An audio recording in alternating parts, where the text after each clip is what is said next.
although everybody is welcome to, everybody on council is welcome to take part in the conversation. Doris, sorry, I don't know your last name, so sorry to use your first name, but I just ask you to turn off your camera, and then when we get to your part of the agenda, then you'll be invited to turn it on and come speak to us. And to start off with K-N-O-T-T, Rory. Oh, you're Miss Knott. Yeah. Great. You're going to be up. We've got one group before you, and then I'll be calling on you folks from Creekside after them. So I'll just get you to turn off your camera, and then I'll call on you guys once we're done with Talk with Tara. Thank you. Great. Thank you. Thanks for being here. So our first delegation we've got is from Aquaterra, and I believe that's Mr. Bend who's going to be talking to us. And I believe this is about the letter that council recently received from Build in regards to infrastructure levies. So Mr. Bend, are you there? Can you hear me, Dylan? Yeah, we can hear you. Welcome.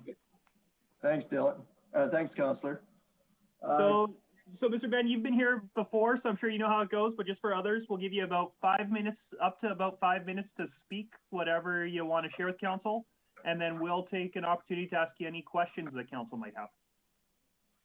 All right. Well, thank you very much. Good morning, Mayor Clayton, councillors, committee members, and other guests. So I've been asked here by Director Glavin to talk about infrastructure charge, and in particular, the recent Build request that was sent to Aquaterra prior to Christmas. And I believe a follow-up letter was sent to council as well. Essentially, we've been asked, request was made by Build to Aquaterra to do two things in particular. One was to defer our infrastructure charges for Build members for the year 2021. That's the first request. The second request was to review the potential for the future to change our infrastructure charge fee schedule to make it more variable based on the size of the residential or property that it's going into. On number two, I'll just answer that one quickly because we don't have any issues at all with that.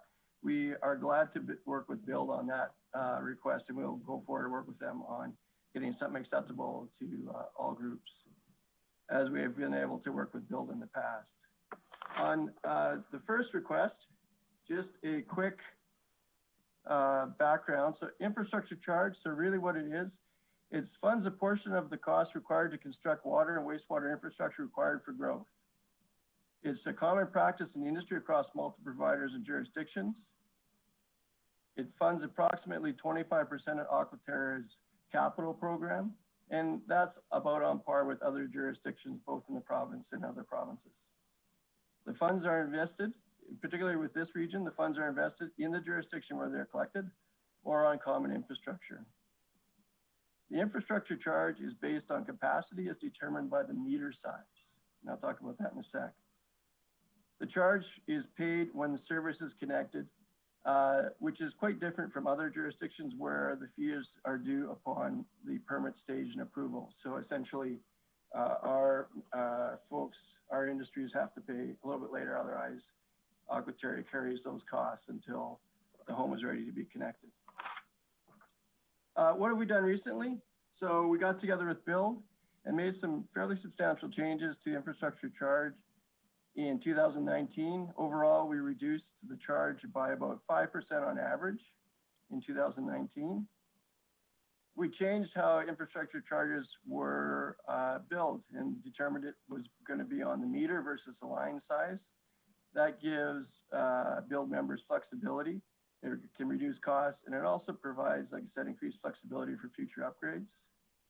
And the other thing, the fairly major change, or I guess measure we took, is we froze the infrastructure charge at 2019 levels for 2020 and again in 2021.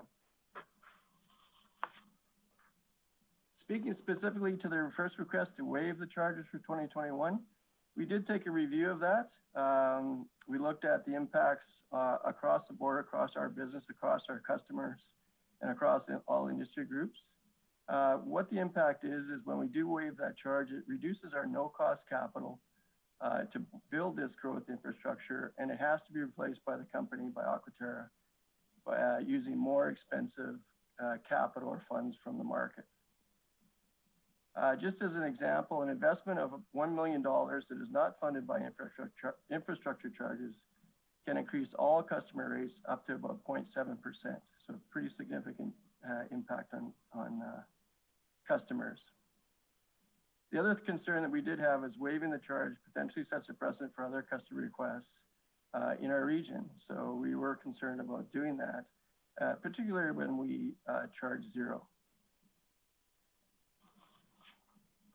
What we did do and have implemented is a deferral program. Aquaterra has implemented a deferral payment program for the pandemic, and it will be reviewed at year end.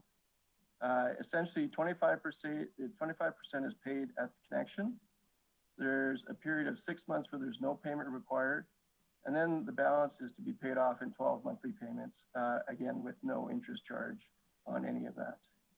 We've offered it to local companies only, and where we think it makes sense, it's similar in concept to the deferral program that we offered to all other customers, and that was offered earlier in the pandemic.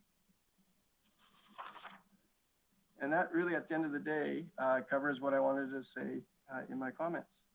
I'm open for questions. Great, thank you. I see Councillor Palat first with his hand up. Thanks, Chair Bressie. Thanks for coming in today, Vaughn. Just a little bit of questions, or I guess a little more clarification around the infrastructure fees. Have we been able to kind of, I guess one of the questions for me for years has been, can the city prove that the money going into infrastructure fees is all went to city projects and that we're getting our proportional share of capital funding spent through that? Is there a report that has been circulated to us, Vaughn, that would show us kind of since inception, money in, money out, and where it went to as far as infrastructure fees go? You bet, Councillor. Short answer is yes. We can track and do track where the money is collected and where it's spent. We have been publishing, and I think we need to update it on the website where the money has been invested. But we also do have an internal report that can be circulated to the different shareholders. I don't know, I can check on this, but I don't know if it's been circulated as part of a normal process in the past. Okay, yeah, I guess one for me would be helpful, and I'm sure it all washes up. When I looked at the latest Aquaterra one, it seems like an awful lot of infrastructure spending being in the county and not proportionally nearly as much being spent in the city. So I guess my other question is, I'm still confused on, there's been discussion about how if we didn't do infrastructure fees for, if there was a period, how that would impact the dividend. I don't know if you can, I missed part of that earlier, but I'm just confused on how a reserve fund that's supposed to be set up, maybe I don't understand the intention of the fund for future projects is being used and how that affects our dividend. Okay. It's a financial answer, and I'll do my best to simplify it here, but we can definitely follow up with more details. At the end of the day, what we do is we have to fund all of our capital. We have different sources that we fund it with. The infrastructure charge is essentially a no-cost capital fund that we use for growth. And if we don't use that, then what we have to do is we have to go to the market or use our own equity to fund that growth. And what that ends up doing is that increase our overall capital cost program on the financing side. And that flows through our income statement and our balance sheet. And ultimately, there has to be either at the end of the day, the company passes it on to the end users, our customers in the community, or we end up with a reduction in net income over the long term. And that ultimately, if that's the case, potentially reduces dividend to shareholders. And we can show you examples. We can send those if that is helpful. But that's a high level response to that question. Okay, so if I'm understanding then, Juan, so say there was $1 million that didn't come into infrastructure through these charges, and we were supposed to make 4% of that money. In essence, we'd be losing $40,000 of income that we wouldn't have received because we would have that money sitting, hypothetically, say in a GIC or some kind of a savings. Is that the income that we're talking about that we lose? Essentially, yes. I think in that case, yeah. I think that, it's simplified for sure, Councillor, but I think that at the end of the day is what it amounts to. Okay. So carrying costs on the debt as well, depending on whatever the interest rate on the debt was. So I'm just trying to throw an idea here from my mind just to see if we can come up with something on it. But so to respect Aquaterra doesn't want to be in a loss position. If the city was in a spot saying, hey, if you incentivize so many water meters and this amount of revenue is going to be lost from interest, could the city incentivize that as through our loss as a dividend, taking over a dividend or putting money in to offset that lost revenue? Realizing that the problem's compounded down the road, at some point there's going to be a capital shortage potentially. But I guess we're really trying to find ways to incentivize how we get the community and the economy going again. And so this is a big dollar amount for a lot of commercial, industrial, residential projects. So is that an opportunity or?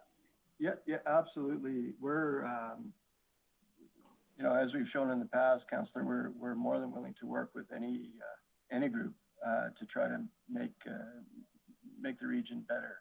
And so yes, we're open to that option, and that is an option, similar to how the shareholders can subsidize rates if they choose to do so. Okay, no, thank you for that.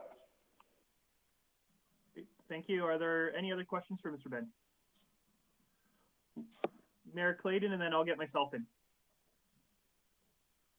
Thank you, Chair Bressie. So thank you for coming today, Vaughn. Appreciate it. I just wanted to dig a little bit deeper into a couple of topics. One being the connection, the reserve that houses the connection fee money, and one being an opportunity that I think is possible.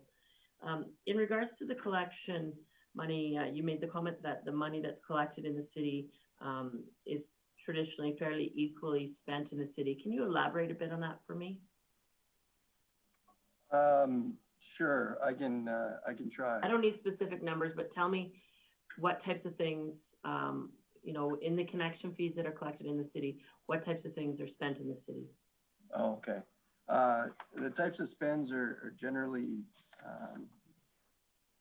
again, just to reiterate the point, there's two types of spends from the infrastructure fund, particularly around jurisdiction where it's spent. One is funds that are collected, stay in this jurisdiction where they're collected, or they're spent on common infrastructure. Common infrastructure tends to be the water system as per the USA. The wastewater systems, everything that is collected within each jurisdiction is spent within that jurisdiction. So that's just a clarification. What it ends up being spent on is anything that drives growth or is driven by growth. Any changes in infrastructure or new infrastructure that is driven by growth, that's where it's spent. So things like a new sanitary sewer to connect a development, a new water line that, again, is used to connect a new development to provide primary supply. If there's infrastructure that is getting overwhelmed by new development around the existing infrastructure, so if we have to upsize some of our infrastructure, like lines, if we have to change, modify lift stations, pumping stations, and ultimately it can even go back into the major facilities, into the water and wastewater treatment plants if the growth is driving changes that way.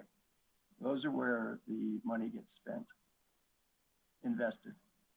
So, the city's investment is obviously needs to be transparent for obvious reasons, but approximately, I'm just going to use ballpark numbers for collection and comparison. So if there was $10 million collected in the city through connection fees, and what you're saying is that $10 million then in turn is spent in the city in capital projects. And I guess one of the questions I have is in regards to water. The water treatment facility is allocated in the expenditures that you calculate as a city expense, but the water services many other ratepayers. So can you explain to me, has it always been that way? Has it been set up from the beginning that way? And if so, it seems a little unfortunate. I can comment on the water piece. It definitely has been set up and contemplated that it's one system. So money that is collected in every jurisdiction goes to the water infrastructure, and we do it on a proportional basis. And because, like I said earlier, the infrastructure charge covers about, 25% on average. So yes, and how long has it been like that? It was contemplated like that in the USAID original documents back in 2003, and that's the way it's been treated, to the best of my knowledge, since then. Okay, so just so I have a clear understanding, $10 million for rough numbers collected in the county, in the city from connection fees. Then the water treatment plant needs an upgrade, and it costs $100 million. The money that is then allocated for expenditures, although there's money collected from other jurisdictions, it solely goes as an expense against the money that's collected at the city. So do the other municipal partners have, does it show in what's expensed in their capital projects within their boundaries, a portion of the water treatment plant, or does the city absorb all the, that entity and those upgrades? We would, for common infrastructure, we would pull from everyone's infrastructure fund to fund, if there was an upgrade, for example, in the water treatment plant, we would pull from all the reserve funds of each jurisdiction is being serviced by that facility. Okay, so I guess then, can you get us, and I mean, it's not a direction, but it would be, I think it's very valuable for council to see a better breakdown of what the investment in the city is from the funds that are collected in the connection fees.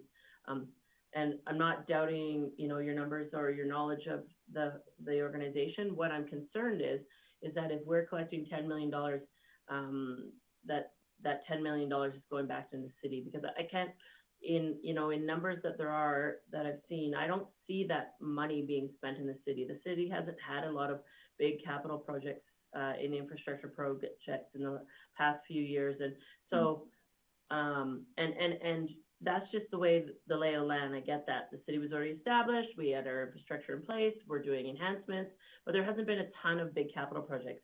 Our rural partners are growing partners. They have opportunities for expansion and new development. And so it makes sense that, more infrastructure is instituted in those regions. But realistically, when people build in the city and we collect that, like you say, it's supposed to be spent in the city. So is possible to get council more information on a breakdown of that? I think it's really valuable information. I'll let someone else in the queue. I have a couple other questions, but I think I saw someone else. Okay. And yes, I can get you that information, Mayor Clayton. Great, thank you. Questions I've got is, one, when you say the infrastructure charge is about 25% of your capital program, do you mean it's 25% of your entire capital program, including replacement of aging infrastructure, or it's 25% of just your new and upgraded infrastructure program? So I have to be careful with this one, Councillor, because on average, what we did is we did an average of, our total program, which includes replacements. I think there's a lot more goes into it when we look at an individual project. We actually look at what is the portion of this project that is driven by growth. And if you can compare it to other jurisdictions, we do it in a similar manner, is we have to determine what portion of that project is actually being driven by growth, and that's what we try to apportion to that project from the infrastructure fund. And in some cases, a particular project, if it's driven just by growth, we might fund 80% from the collective infrastructure funds, because that 80% of that project is being driven by growth. And in some cases, some projects, there's absolutely zero infrastructure funds that go into it, and anything in between. So, we have to be careful when we're using round numbers like that, but just to try to give some context about, how much does the infrastructure fund the capital program, we've used 25%. I think other jurisdictions anywhere from 20 to 30, but we haven't done an exhaustive study lately on that. Great, thank you. And then one other question I've got is, in their letter, Build said that their position is that it would be equitable to raise these because the growth projects they think is fun, that this fund's Build's position is those are going to be deferred just due to market conditions.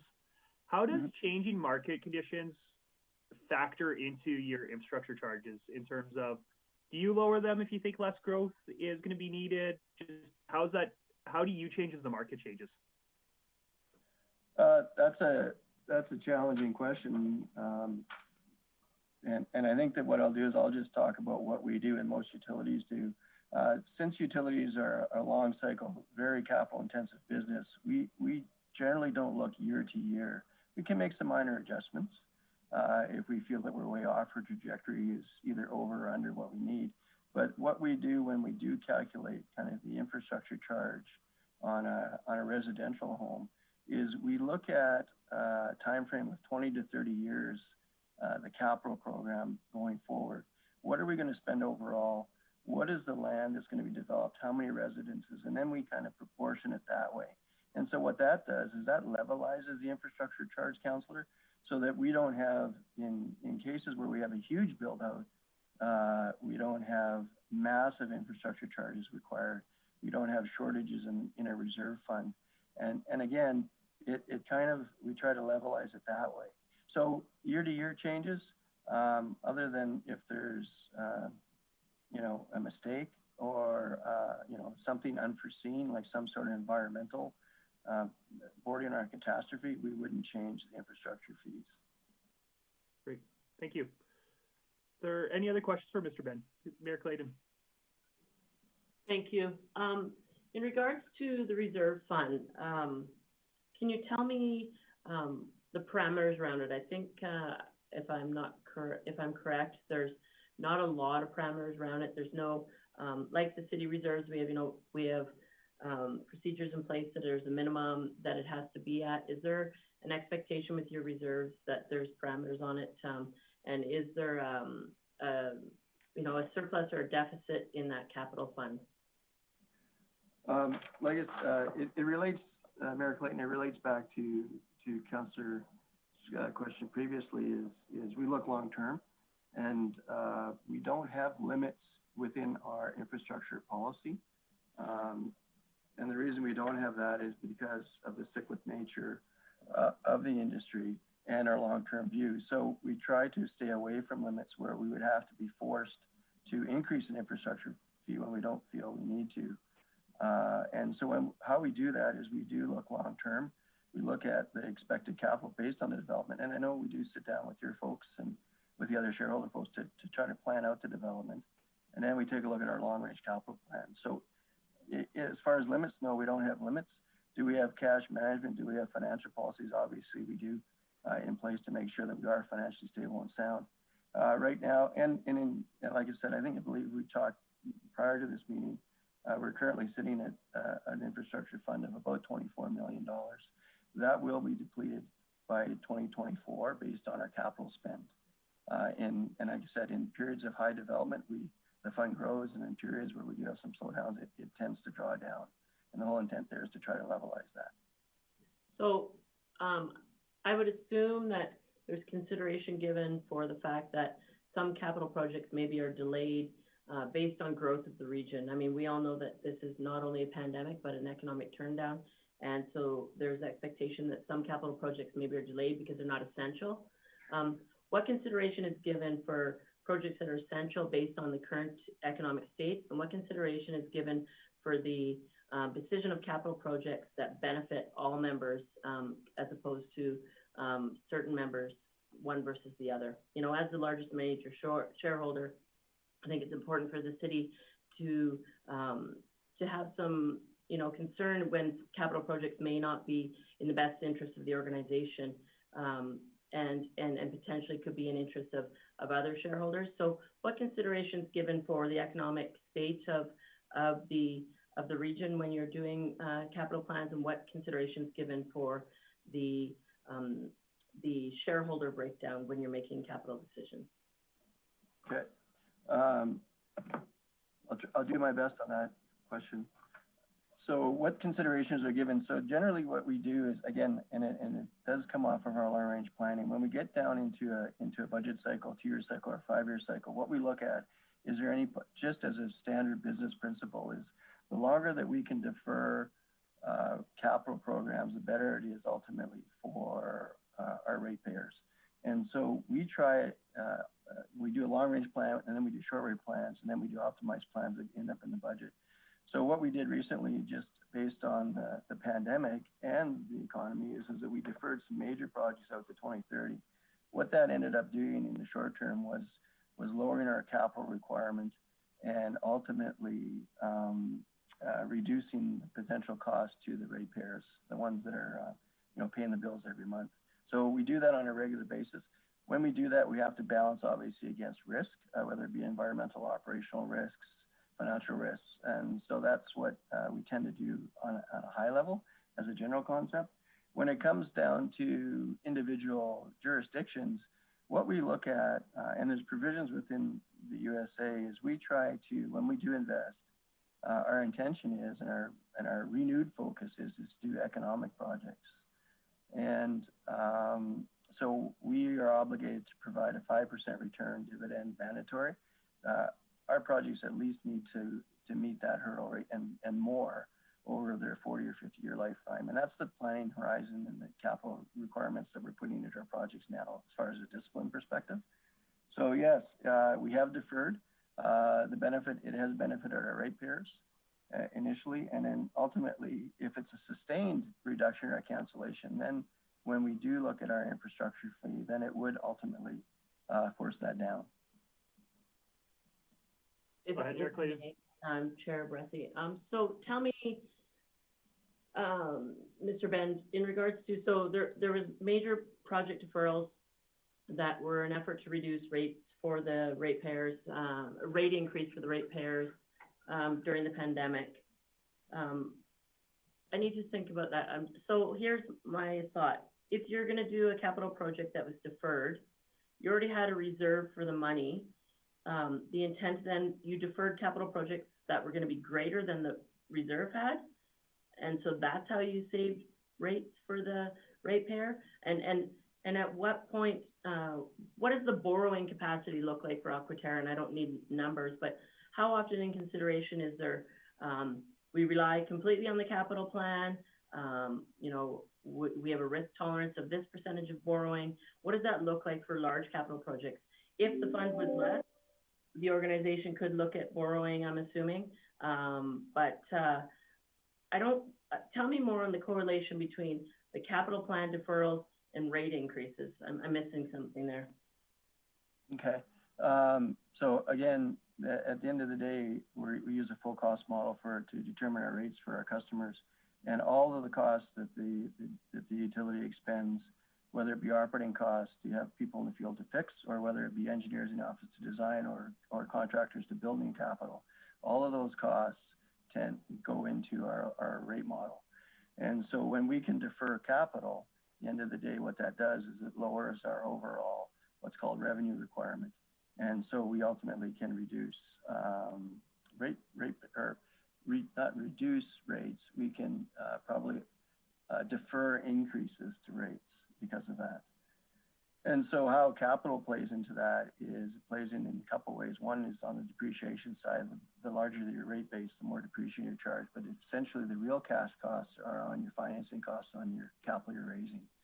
And again, I said about 25% of the infrastructure costs is no-cost capital. So essentially, very cheap capital to invest. But we apply that just to growth. The other portion of capital is maintaining capital, which the other councillor mentioned earlier. And that's about 75% of our capital projects in program. And that does have to be funded. As far as our ability to borrow money, we are sitting right now, we're mandated to be, as part of our financial policies and oversight, to be at a 60-40 split, 60% equity, 40% debt, short-term and long-term. And right now we're actually below that. So we actually have a very strong balance sheet as a company because of the long-range nature cycle of our business planning and capital planning, et cetera. We are in a good financial position. Okay, that's something I think, with your board and with our council, we can discuss more. But Chair Bressie, I don't see anyone else's hand. So if you don't mind, if no one else is in the queue, I wanted to change the focus. I had a couple other questions, unless someone else. Let me just make sure. Is there anybody else that has any questions they want to ask? Okay. All right, I think you're in the clear, Mayor Clayton. Thank you. These are more comments than anything, and something for your consideration. I really like your approach to delaying collection, to support build and development during these times. In my opinion, it's something as an organization we should maybe look at doing in the future. To me, if it's something that for us to collect it all up front, it's always been a concern with our council. It's always been a discussion that it doesn't spur on development, it doesn't support development, it doesn't help anybody. And now we know the carrying costs in an economy that are downturn are going to be significant. And if we hope that developers and the development community is going to continue to invest in our region, then we have to support them. In my opinion, this is something that should be in perpetuity, not just during the pandemic. And we can talk about that at the board level, but I like the initiative. I just think that it should be longer played. My bigger concern is the reluctance to support development during the pandemic and going forward. We all know that when a house is built or a commercial building is built, the impact that it has in our community. A dollar in is multiple dollars out. And right now, in order for us to get through the economic downturn and the pandemic, there's two not easy, but significant ways that we're going to help revive our economy. One of them is getting people back to work, and the second one is creating jobs. The only way for us, the easy way for us to do that is to support development. And if there's things that, in my opinion, are in the way of supporting development, we need to move those barriers and look at opportunities to support development and encourage development. I really think this is a good opportunity for not only the city, for the region, for the Aquaterra organization, because if you were to delay these, sure, your reserve fund would have less money into it, but the bigger thing here is that you would still have the connection, you would still have a new ratepayer, you would still have an increase to your revenue. So overall, in my opinion, this is something that needs to be revisited.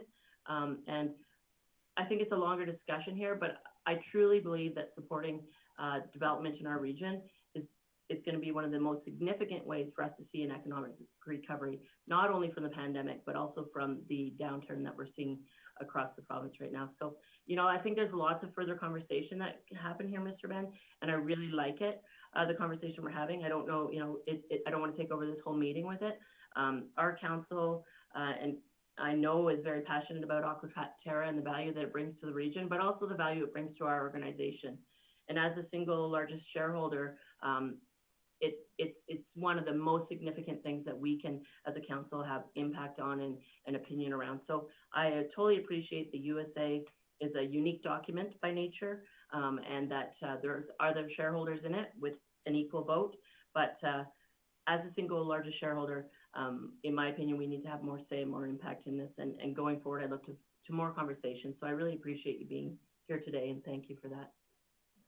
I do see you, Councillor Plott. I just want to give Mr. Ben a chance to respond if he wants to. First of all, I want to thank Mayor Clayton and the councillors and the other members of the committee for the invite and for the opportunity to discuss this. I absolutely agree this is a critical decision, critical initiative for the region, and Aquaterra is fully willing to work with anyone around increasing development. Where we have challenges is when we have to have numerous groups that are asking for help, and we have to figure out the best way to do that. And we will take input from anyone, particularly, obviously, our largest shareholder. If there's any ways in which we can do that and still run the utility safely, provide that safe service that everybody counts on every day. And the reason, frankly, people are coming here is because of those services, as well as the beautiful area that it is. Then we're all in for that. And I look forward to more conversations, and I really do appreciate the open dialogue and discussion, and I look forward to more. Thank you very much for your time. Thank you. Councillor Plott.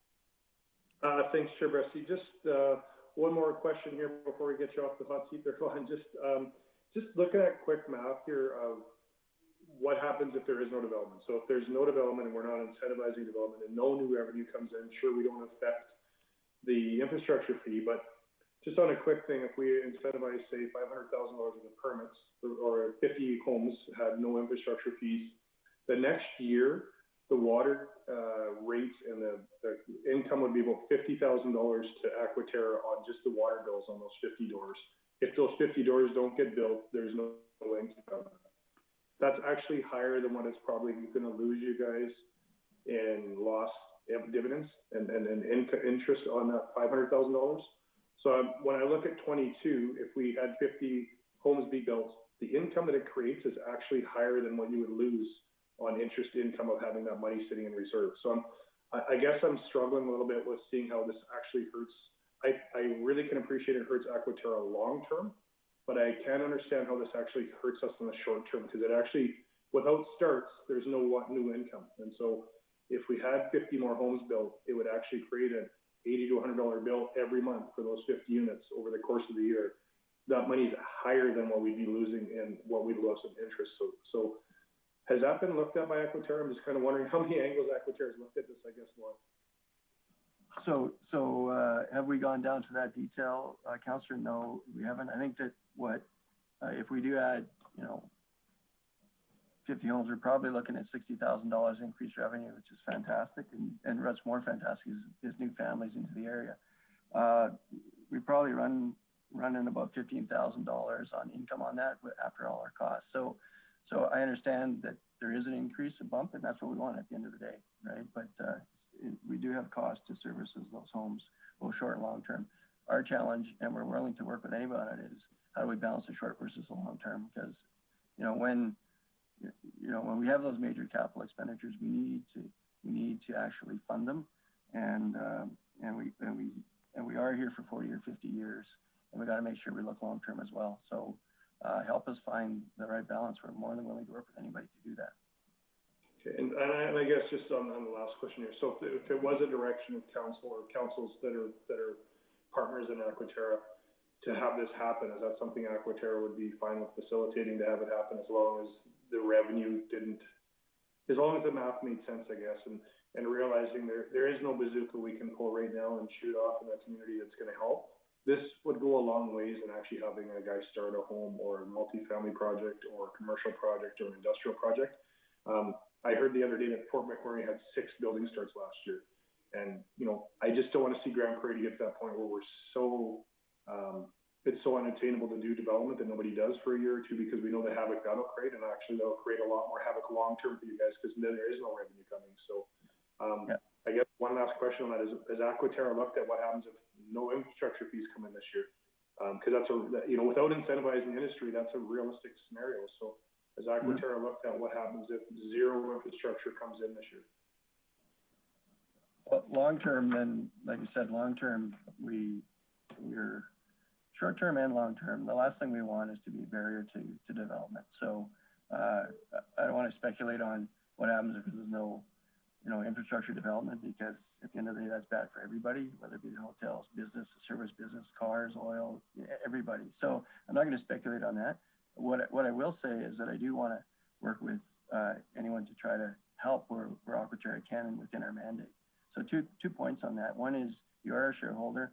I work for the board, and so if the shareholders have a desire to shift something, then I'm sure the board will make that happen, and I'm glad to do it. I'm not sitting here, happy that I have to deny or balance, I guess, short and long term in all of our customer base. And I would look forward to helping everywhere I can, or we can.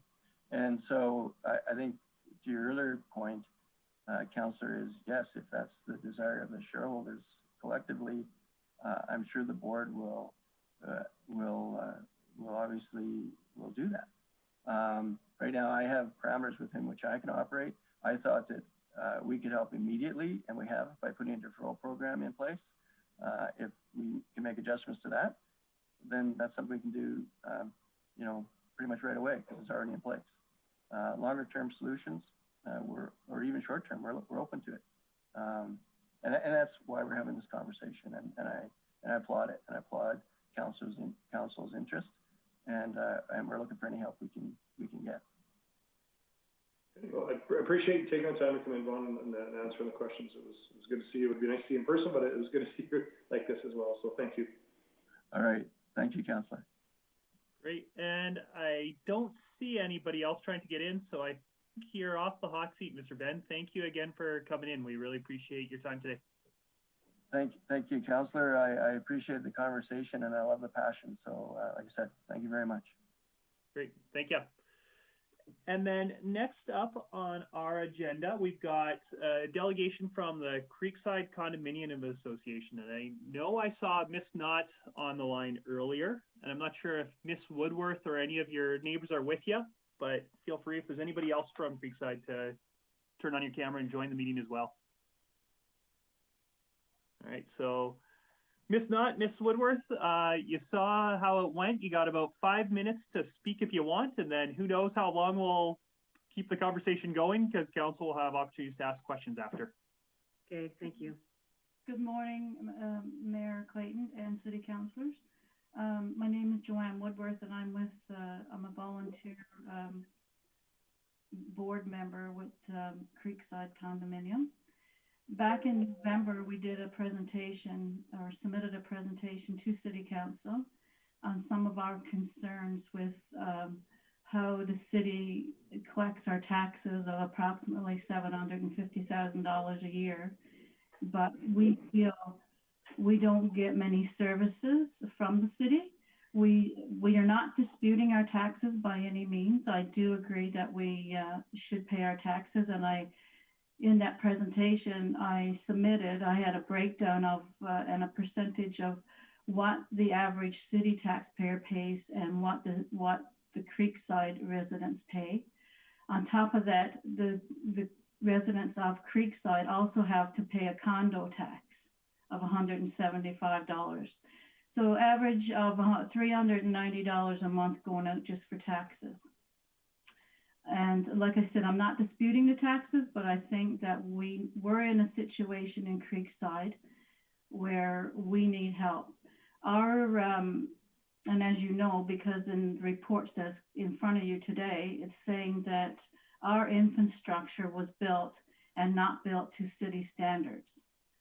That is causing us some issues right now. We've had issues last year with this infrastructure for water and sewer issues, and to maintain that infrastructure is costing us more than what the average person would have to pay.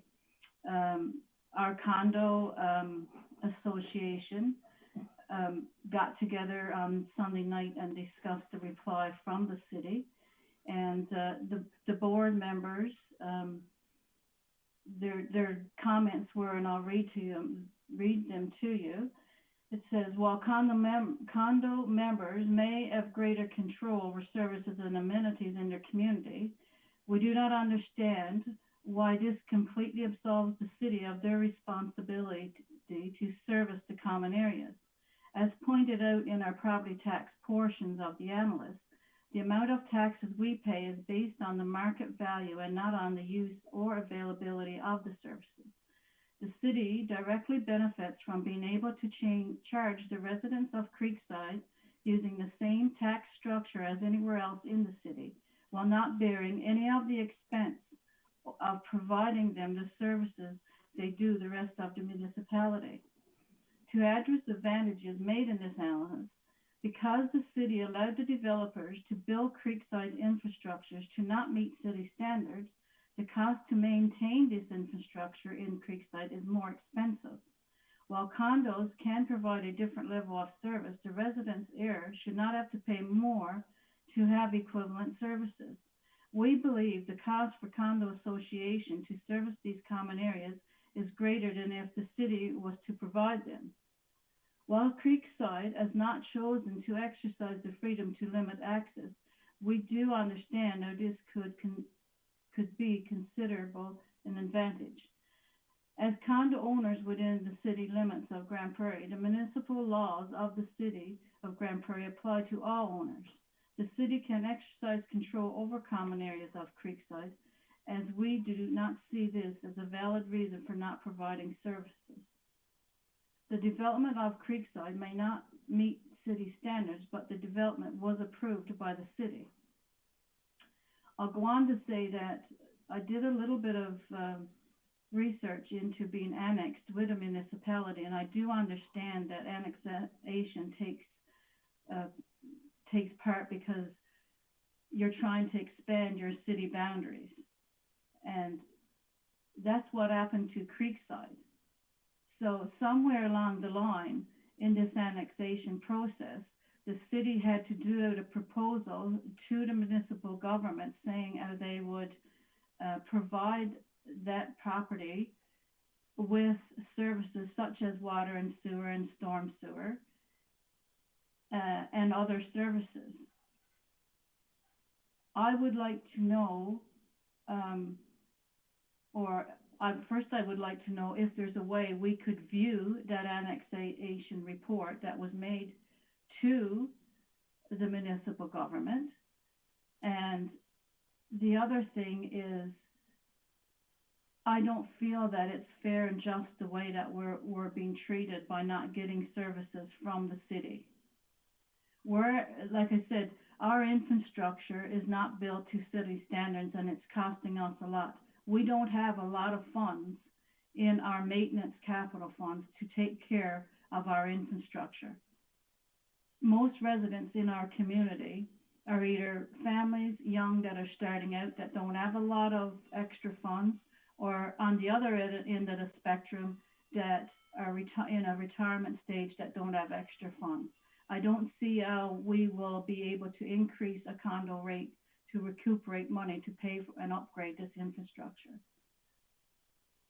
So in summary, I guess, what we're asking for is some help from the city, like our snow clearing, or to cover the cost of our street lighting, or even a little while ago, we applied for funding to set up a skating rink, and we were denied.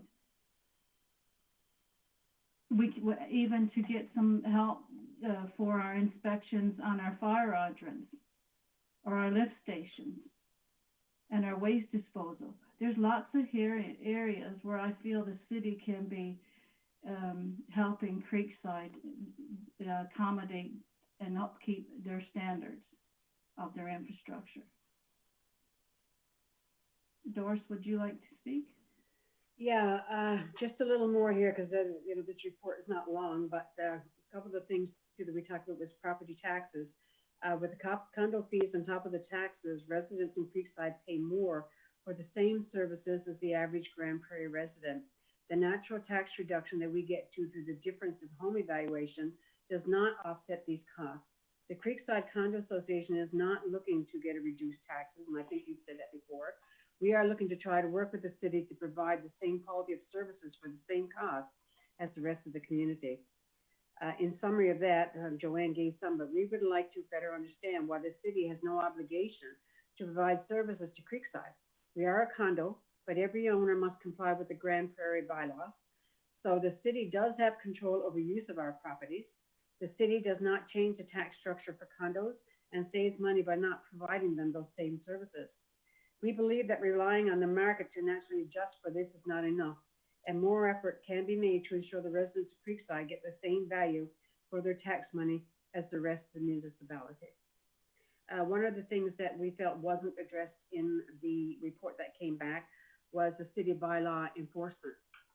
Again, we'd like to confirm to see what progress is being made on this issue, as multiple instances of owners being denied these services which are not necessarily associated with the common property. So those are our concerns. We feel that there are areas in terms of snow clearing, as Joanne mentioned. From a personal note, I know there are other areas in Grande Prairie that the city is responsible for clearing roads, with tighter roads in some of them. Some of them, like Pinnacle, O'Brien Lake, have very, very narrow roads, and I know from a personal perspective that they can be done. We do have bylaws to move the vehicles. If they say, okay, the vehicles are there, they can't. We do enforce our bylaw. When we know that there's snow clearing, we send out an individual letter to every unit in this condominium area. And if people do not remove their vehicles, we will exercise our right to have them removed at their cost. And as in terms of snow storage and having to move it, we are adjacent to the snow dump, very close. So they're very minimal cost of having to remove it over there. Great. Well, thank you for your presentation. I'm going to look around to council, and I know that you asked a few questions that I expect will come up in next on our agenda is going to be a chance for us to talk to our administration, and I think you asked a few good questions that I look forward to having with our administration. Before we get to that, are there any questions that council has for this delegation? Councillor Thiessen. Yeah, thank you, Chair Bresci. This just for the ladies, in our report, it does mention about snow and clearing, storing, windrow space. With your use of the private contractors to help clear your snow throughout the year, what is their typical way of dealing with the snow? Do they windrow? Do they make it like a cul-de-sac hill? Do they cart it away to the snow dump? What's their method? Usually, I've been living in Creekside for quite a few years, and I've seen it in different ways. So usually they can make a pile of snow like they would in a cul-de-sac, and they take it away that way. And I've also seen it where they've created a windrow and they've took it away that way. Of course, other years, just for cost savings, we've had the snow just not taken away, just plowed to the side, really, right? But yeah, it works in different ways. It's doable in different ways. Okay, when the private contractor, so Doris was saying earlier that you're right by the snow dump. I know, I kind of live in the area. It's right there. When the contractor takes it away, do they have access to that snow dump, or do they have to go to a private snow dumping site like in Claremont or something? I'm not sure, but I think they have access to that area. They don't have access to the city one. I know that because having worked in that area in the city, it used to be allowable years ago, but contractors are no longer allowed to dump into the city snow dump area. So they probably have their own area, or sometimes they carry it away to our common park area here, but we don't like to have too much there because it can make for very soggy conditions in the spring breakup. Yeah, I was under that impression too, because I know our snow dump is getting pretty close to capacity, and we're having discussions about where the next snow dump goes and how we appropriate those lands. But just to finish off and then tie this loop off, at least on snow removal and stuff, what's your average cost when you do have snow hauling go away? Like, how much does that add to the condo association's like snow removal bill? So over the past few years, it's been averaging approximately, we budget $100,000 for our snow clearing. And about what percentage of that would be for hauling? That I'm not sure, because we just pay the contractor, so I'm not sure how they break that down, right? Yeah. Yeah, and the only reason why I asked, actually, if we had that would be helpful. In our report, it says like to haul it away would be a more costly service. So I just wanted to see what it costs the Creekside Condo Association to have that snow hauled in the years that it is hauled. We could go back and pull invoices and get the breakdown for you. I'm sure that wouldn't be that much of a problem, or should not be. I would imagine probably anywhere from 15 to 20%, perhaps, but I don't know. I don't pay those bills, so. Thanks for answering my questions. Appreciate it. Thank you. Let's see anybody else jump in, but one question I've got is, how would you respond to just the argument that someone could make is other houses in the city were built to higher standards for their sidewalks, their plumbing, all of that, and so those have a higher purchase price because they've got better infrastructure attached to them. When you buy in a bare land condo association, you pay less than you would pay in the neighboring neighborhood, and part of that is because of that lower quality common infrastructure that's attached to it. How would you respond to somebody making that argument of saying, hey, that was made up for in your lower purchase price? Well, I would argue that, because I think when an infrastructure is put in, whether it be bare land or within the city already, that an infrastructure should be built in and monitored by the city, right? Like, you're building something, you have regulations to follow. So that really frustrates me to know that Creekside infrastructure wasn't built to city standards. When the city annexed our property, and part of that annex proposal, you have to say that you're gonna, the part of that stipulates that this is the way we're going to provide the water and sewer services and other services within the municipality to that region. So I don't see how Creekside would have gotten away with that if being monitored by the city. Somewhere the city was involved. I'm sure all condos within our city doesn't have an infrastructure that's not up to city limits, or it shouldn't. The city is involved. The city should make sure that that's part of it. Because you know, in Creekside last year, we spent just on one pipe breaking under the ground. It cost the residents $80,000 to make that repair during the winter. Not only that, we had to dig up pavement, and now we got to replace that. So what I'm saying is the little reserve funds that we have for our capital is soon going to be depleted. And then what? It's almost like a cry for help from the city to help us.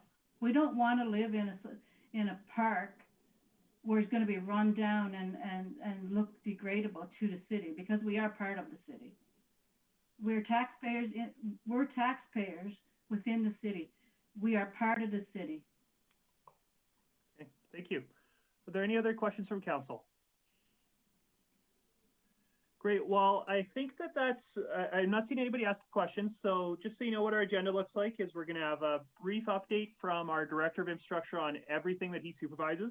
And then we're going to have a presentation from our administration on your request. And that'll be council's opportunity to discuss what do we want to do with the report, where do we go next with this. So you're more than welcome to stick on the Zoom call to listen in on that debate and that conversation, but I'd ask you to kind of step up and walk away from our committee table and go to the public gallery is what you'd be doing if we were able to meet in person. So to do that, I just ask you to turn off your cameras, and you're welcome to stay on the call to listen, but I ask you to turn off your cameras so that we can continue with the meeting with just council. Thank you. Yeah, thank you again. Thank you again for being here. And last thing that I should have said is thank you for the work you do with your condo board. I know that you're an even closer elected representative than we are in many ways. And I know that yours is probably a more thankless job than ours is. And it's a volunteer thing for you folks. So really do appreciate the work you do for your neighbors. Thank you. Thank you. Mr. Gentleman. Great. With that, I will hand it over to Director Glavin for his service area report. Thank you, Chair Bressy. We'll start this morning with energy and environment. The Eastlink Combined Heat and Power Project continues with a mechanical heating tie-in happening this week.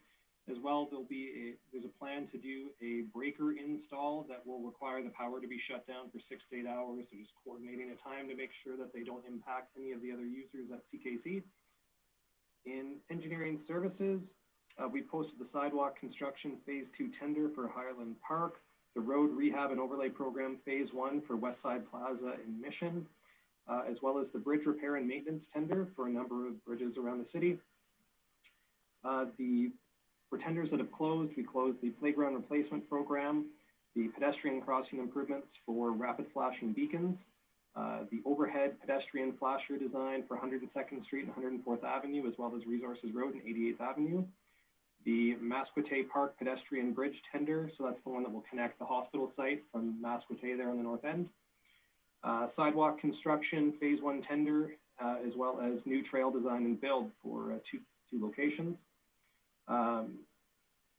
Other things happening in engineering are the transportation offsite levy stakeholder meeting that will be over Zoom on February 4th, so that'll be Thursday, as well as the downtown rehabilitation phase 4 stakeholder meeting scheduled for February 23rd. In transportation, our signals team completed LED pedestrian light changeovers at Kateri Mission School, as well as 108th Avenue and 94th Street. The sign shop completed 2 new yield conversions at Westside Drive and 106th and 106A Street. And we're continuing to analyze intersections with stop signs to see if there's any other opportunities to convert from stop signs or yield. As well in parks, rinks continue to see high usage, including the oval at the Montrose Cultural Center. We began delivering pond hockey nets as a result of the direction we had at council last week. And so far we've had good feedback with that. For trail clearing, we continue to sand and maintain the trails. They continue to see heavy use. And you'll see the crews out today again, plowing with all the fresh snowfall that we got. As well, the tree team completed a large elm pruning project on 111th Avenue in Mount View. And as of this morning, we've been over all of the priority 1 roads once, while the arterial roads, we wouldn't consider them complete as they continue to get snow. So you'll see our crews out all day on the priority ones. And I've took a little creative license on the report this morning. I'm going to have Monty Hoyen and Lydia Speak give a brief update to council on the downtown project and what you guys can expect to see leading up to construction. So I'll actually turn it over to Lydia and Monty right now for a brief update. Who goes first? Who goes first? Monty, go ahead. While you're up there, you go ahead, Lydia. Sure, I can provide a brief update on our communications plans for the project. So from a communications perspective, we have been working with Monty as well as internal staff to support the construction project, review previous communications efforts, as well as plan for the downtown rehabilitation phase 4. That includes overall communications for the project. In addition, we've also been working with the Downtown Association to identify opportunities for collaboration while continuing to maintain the association's autonomy as well as their responsibility to their membership. Where we landed is that there's almost 2 ways to look at this. The city is really focused on providing construction information and updates to our 2 key stakeholder groups. That includes businesses in the city center, as well as general residents and commuters who will be impacted by construction. The Downtown Association is largely focused on bringing people to the downtown core through their marketing efforts, and their plans are currently in development. I did bring with me today some sample graphics just to give you a sense of what we're looking at. So I will go ahead and share my screen.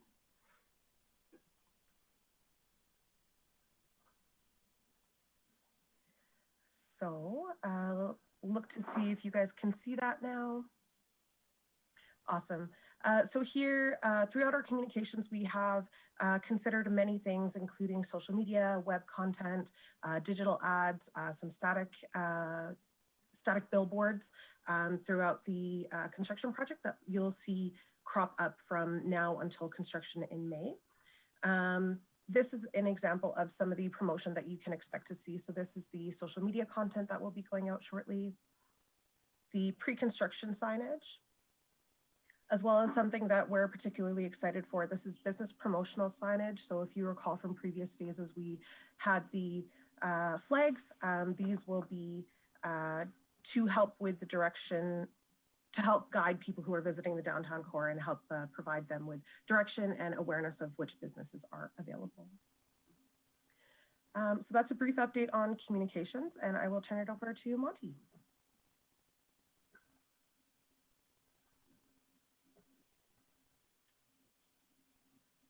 Unmute.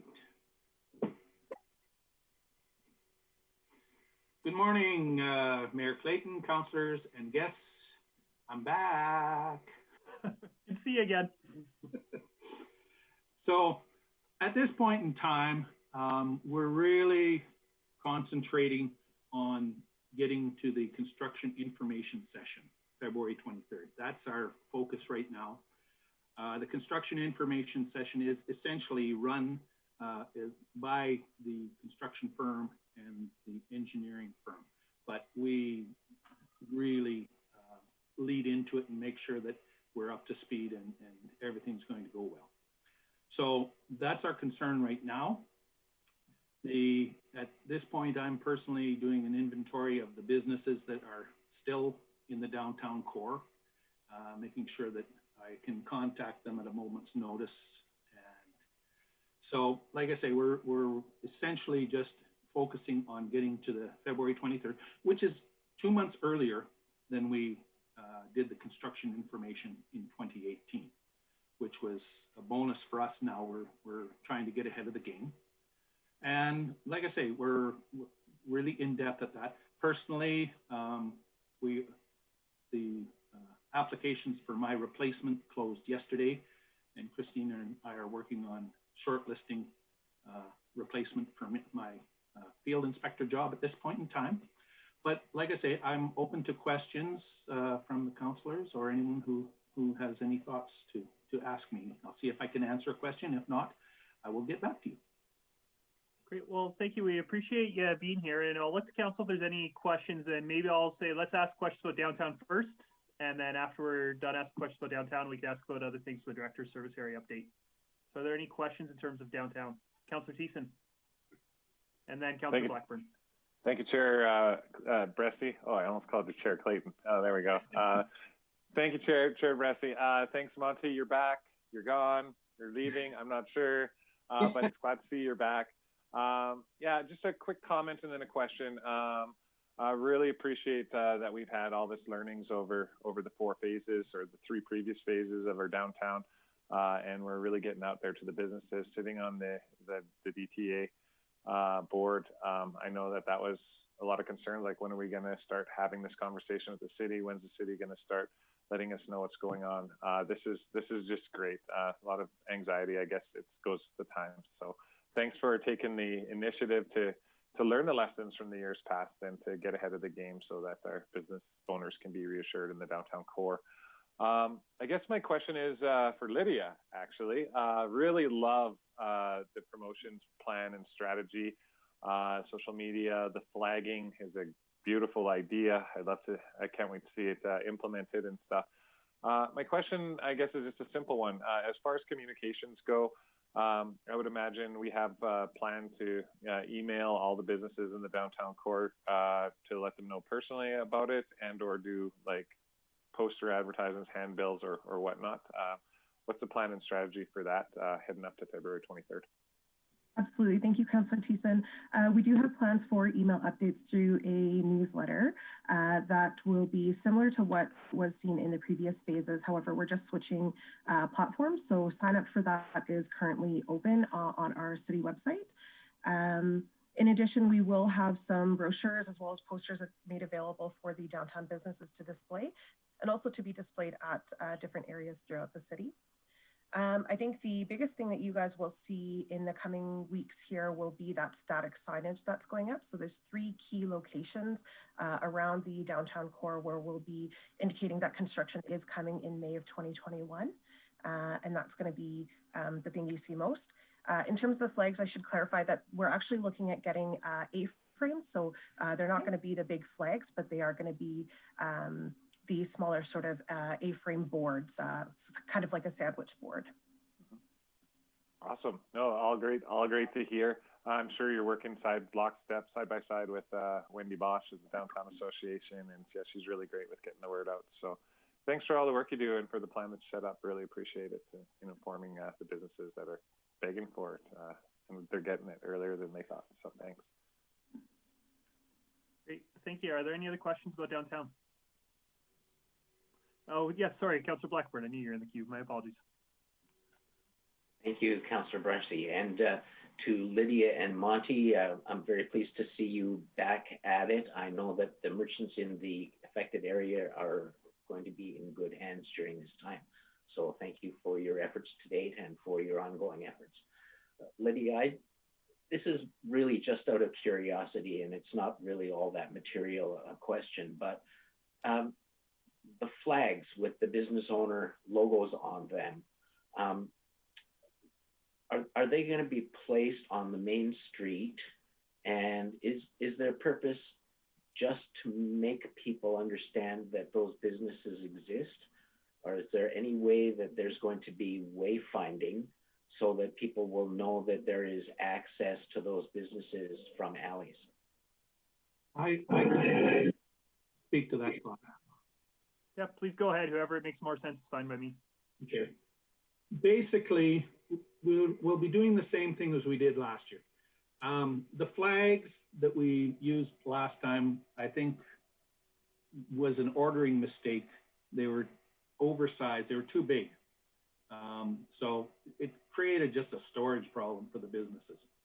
So we decided to go with the A-frames, basically small sandwich boards, that the Downtown Association did do a kind of a secondary approach in the latter half of 2018, where we supplied them with some sandwich boards that wanted them. These sandwich boards will be placed in the alley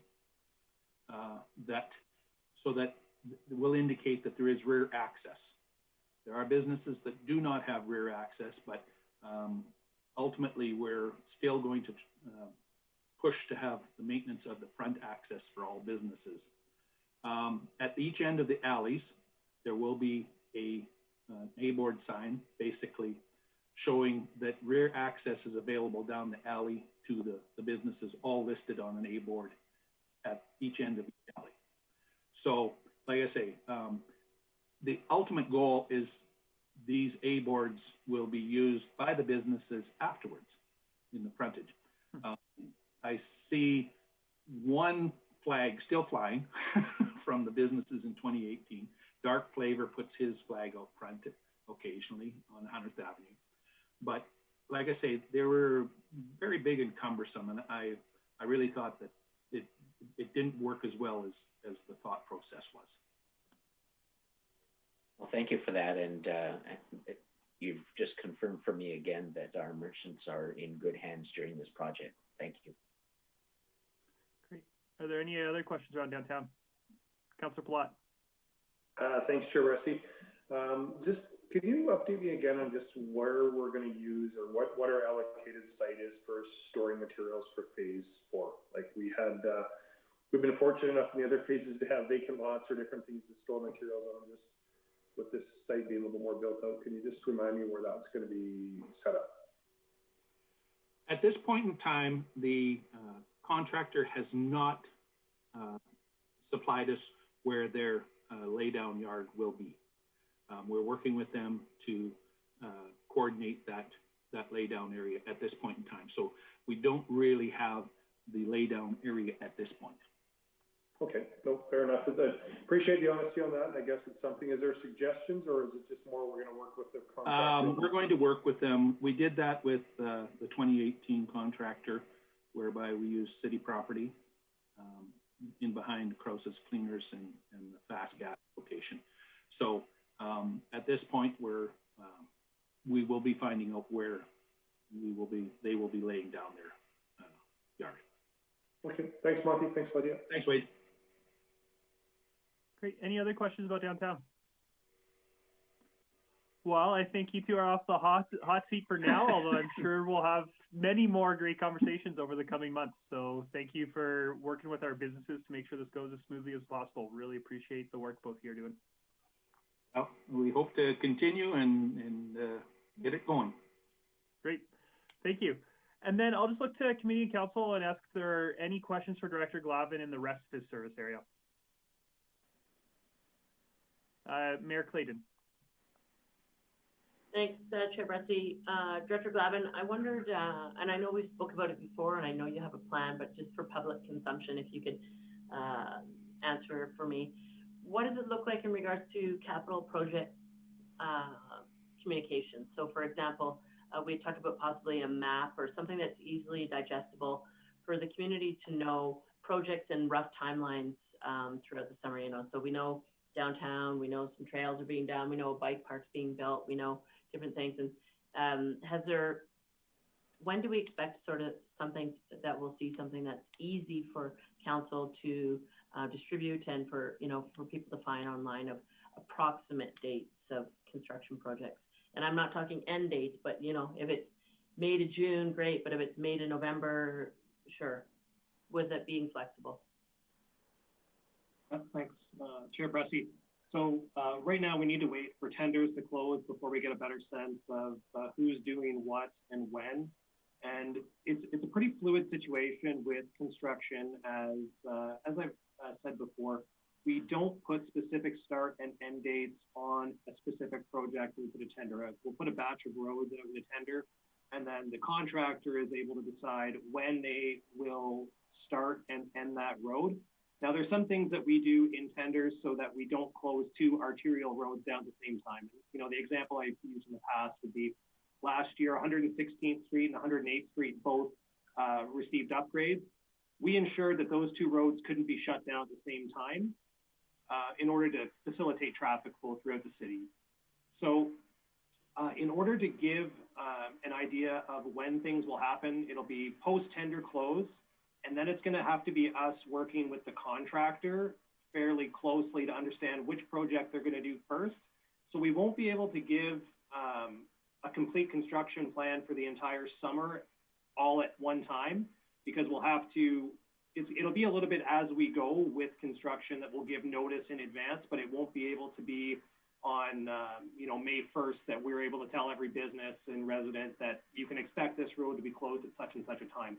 What we do put on as a constraint is October 15th, is that construction is supposed to be done by then, and then if it's not, there are penalties in place if they don't complete construction by that time. Okay, that's great. Thank you, Chair Bressy. I just, Director Glavin, if it can't be an overall map with estimations for the reasons you pointed, if as you close tenders and no information, if we can get that out sooner than possible. For example, you know, if something like a bike park is going to impact your traffic movement once that tender closed, it would be great if we could get that information out. I think that visually is easier for people. In my opinion, we quite often get information out through a text email, you know, through just dialogue as text. I think it's visually easier for people to understand what projects are happening where, if it's a drawing, so they know how it impacts their movement, whether it's, you know, walking, biking, driving, whatever it is. But as those close, if there's a way for us to have that information out as soon as possible, because as we've noted, this is the city's largest capital plan in its history. We need to prepare people that it's going to be impactful this summer and this spring. And so constant and regular, easily digestible communication is of utmost importance this year, in my opinion. Thanks. Yeah, go ahead, Director Glavin. Yeah, for sure. We'll work with between engineering and comms and some of the other departments that have capital projects to see. It'll be an iterative process. You know, I'm sure we won't get it right the first couple times here, but we'll try and work our way through it.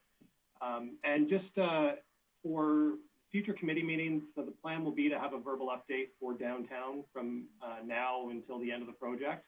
So that'll be a standing item on this committee, just so that if you guys are hearing things or you want to ask some questions, that we're just able to address them in a timely manner. Great, thank you. I appreciate that. Mayor Clayton. Sorry, Chair Bressy. Just, yeah, and thank you for that, Director Glavin. I guess, as with many things, people just need some milestones and don't, you know, not going to hold a construction project to a certain date. Things happen, but just some milestones so people have some expectations around the timelines, etc. would be really appreciated. So thank you for that. Any other questions for Director Glavin? Great. In that case, we will move on to item 3.2, and that is our report on the request from Creekside Condominium Association. And for that, I've got Mr. Tron. Thank you, Chair Bressy. So before you, we have the report from the, in response to the Creekside Condominium Association that they brought forward at the end of November. Just to give a brief, when condominiums are created, whether they be bare land or conventional condominiums, common areas are identified in which all owners of the condominium have a shared responsibility for. And you know, at the beginning, as they're created, bylaws are created which identify the responsibilities of the members for taking care of those common areas. And there was the same with, this is what happened in Creekside's case. When developments are created like this, there's certain advantages in setting up a bare land condo. One of them being that it does provide, you don't have to meet city services, as it is all on private land and it's going to be privately owned. And so if the developer wants to choose to have a lower servicing standard, then that impacts lot prices, makes for lower development costs there. Once the development is created, it provides the members have more control over their land, as all those common areas are owned by the membership. They're able to decide service levels. They can choose to have much greater levels of snow removal, or choose what their parks look like, or choose whether to limit access to those facilities within their development, or even limit access to the development as a whole. These are all things that are not available to the average residential person. So there are some advantages, the trade-off being that they are required to pay for those services, as those common areas like playgrounds and parks and roadways and streetlights are privately owned by the condo board. As such, the city is recommending that we do not, administration is recommending that we do not provide those services in these areas. It would set up a precedent. We have 16 other Bearland condo associations within the city that this could set a precedent for, which represent over 800 parcels of land. And that's just on the Bearland condos. You move to conventional condos, which could possibly, if we were to provide city service to the Bearland, conventional condos could request the same. And further extending that, these are all private properties. Any private property owner could potentially request the same services. As such, we are recommending that the city, the relationship remain the same as it is right now, and that we do not engage with providing further municipal services within the private-owned areas of the condo development. With that, I'll open up to questions. Great, thank you. I see Councillor Thiessen first with his hand up. Thank you, Chair Bressie. Thank you for your report, Rory. Appreciate it. I know how detailed you go into the work and stuff. There was some history that I heard today that I've never heard brought into the conversation in regards to annexation. So with the Creekside condominium, was that whole like neighborhood annexed into the city, or was it already a part of the city when it was created? So that was not part of the last two annexations, for sure. It was likely a previous one. So I'm not familiar with the details, but we can certainly get that information to you for which year it was annexed into the city. Director Lavin. Oh, sorry, I see Director Lavin might have some more context. Yeah, go ahead. Go ahead. Thank you. Thank you, Chair Bressie. The development itself, so Creekside and the houses, the servicing, all of that was done under a servicing agreement with the City of Grande Prairie back in, I think, the mid-2000s. So this parcel, as you see it today, was not subject to an annexation. It was annexed at some point as bare land, but not in its current form. Okay, no, thank you for that clarification, Director Glavin, and your answer, Rory. The only reason why I ask is, we have different standards in development and what we require for certain developments and what the County of Grande Prairie does. Hearing the talk of annexation, part of my thought process was, did we inherit this issue? And so did the Creekside condominium owners inherit it as well? But it appears it was done in conjunction with city services, as Director Glavin said. So thank you. That was my question for the moment. Councillor Minhas.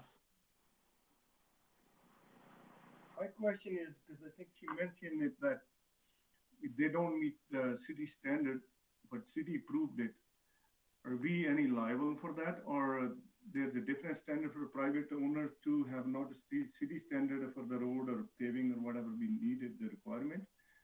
How city approved it that time whenever that was built a long time ago, I think. I just need the... Are we city liable for that because they send it different and we city proved it? Mr. Trott.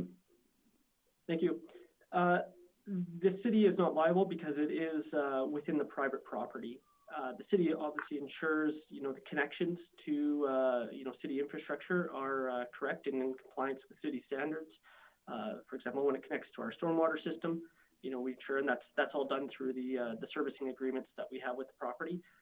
But internally, that's up to the the developer to create their own internal utilities. I think Director Glavin has some further. Yeah, the other question is like, sorry, Councilor Minos, just let Director Glavin see if he's got context for this, then I'll come back to you, and then I'll go to Councilor Friesen. Yeah, thanks, Chair Bressy. Yeah, Rory is right. I was just going to give an example. You know, the roads within Creekside, although they are roads and they look like roads, they function like roads, you can think of them more like a parking lot as far as standards. And, you know, if you went to Inverness Estates right now and you looked at their parking lot, it's designed to be a parking lot. It's whatever standards that the private developer wants to build it to.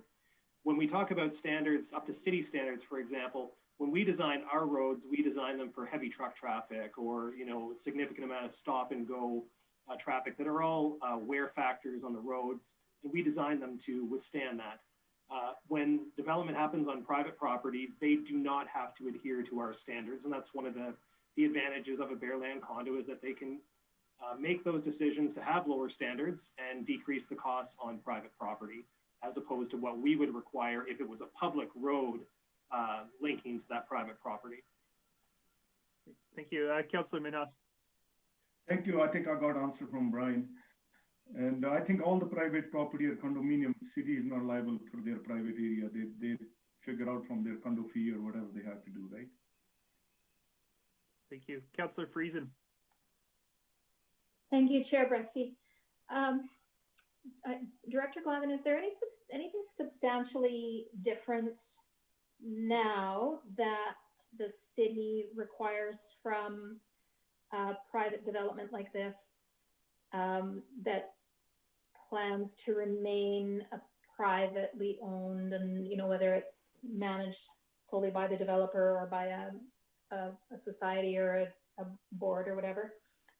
Is there anything substantially different now that the city requires of these kinds of developments relative to the agreement that we entered into in the 2000s or like at that time?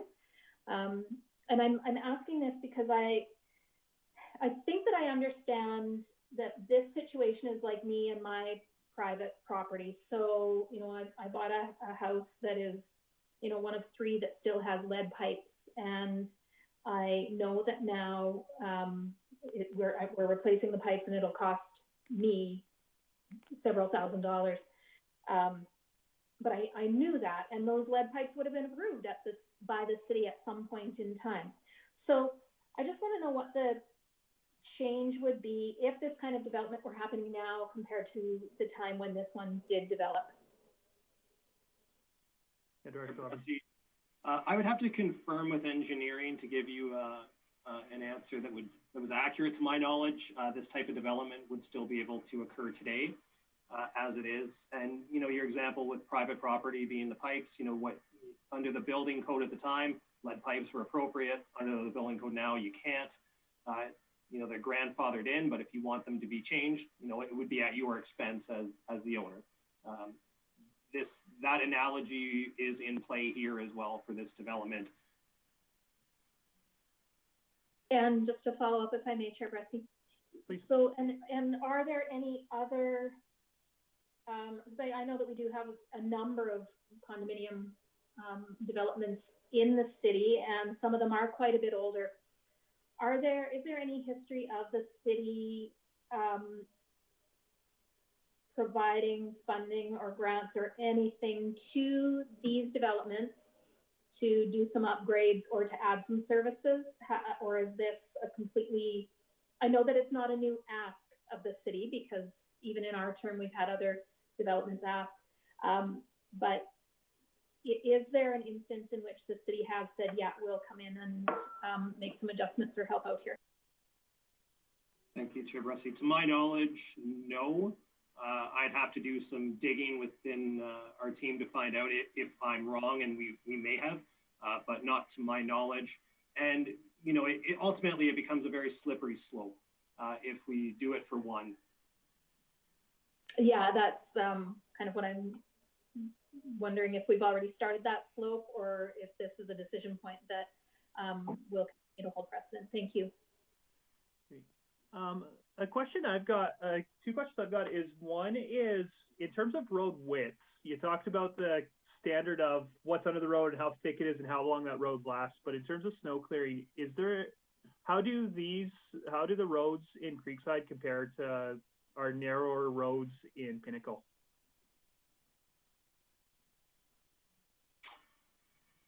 Thanks, Chair Bressie. I don't have an answer to that off the top. Rory may. I couldn't give you exact dimensions, but they are somewhat narrower, and just I guess the geometric design of them in terms of turning radiuses and some of those factors are not to the same standard as what the city roads would be designed to. Right. So they are smaller and more cramped than any of the city-owned roads, is what you're saying. Mm-hmm. Great. And then another question I've got is, and this isn't your service area, so maybe I need to ask another director about it. But a concern we heard both today and when they came to council was bylaw enforcement and lower levels of service for those non-infrastructure type things. Do you know how bylaw enforcement works on these and how it would be different than in a single detached neighborhood? I can give. I see Director Manuel popping on too. Go ahead. Yeah, I can tackle that one since I supervised bylaw for over 8 years. So just checking with Kelly Kokesh this morning because I figured this came up in the delegation. So the only place where Creekside's treated any differently in regard to bylaw enforcement should be in regard to parking enforcement. And again, that comes down to the road network being considered similar to a parking lot, right?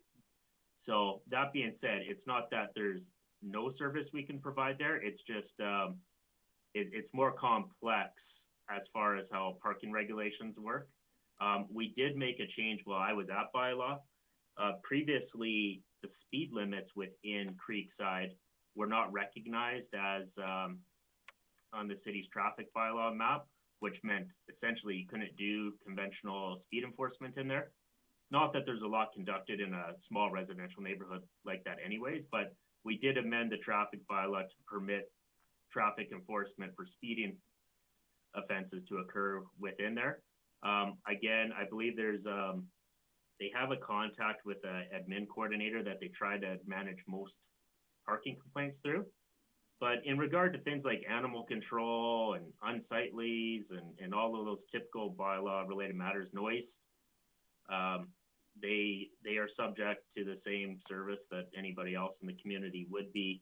And Mr. Kokesh, he actually informs me that to date, they have 26 calls for service in the past year at that within Creekside that they've attended. So he does say that if there is a concern that that does arise, that he's more than willing to speak and follow up with the condo association to resolve what those concerns might be. I think where some confusion may occasionally come into play is as enforcement takes on new staff, which occasionally happens. Creekside is treated as a, each lot is individually owned, and that's different than other mobile home communities where a number of those are leased lots from one owner. So the mechanism in which you would treat certain matters would be a little bit different.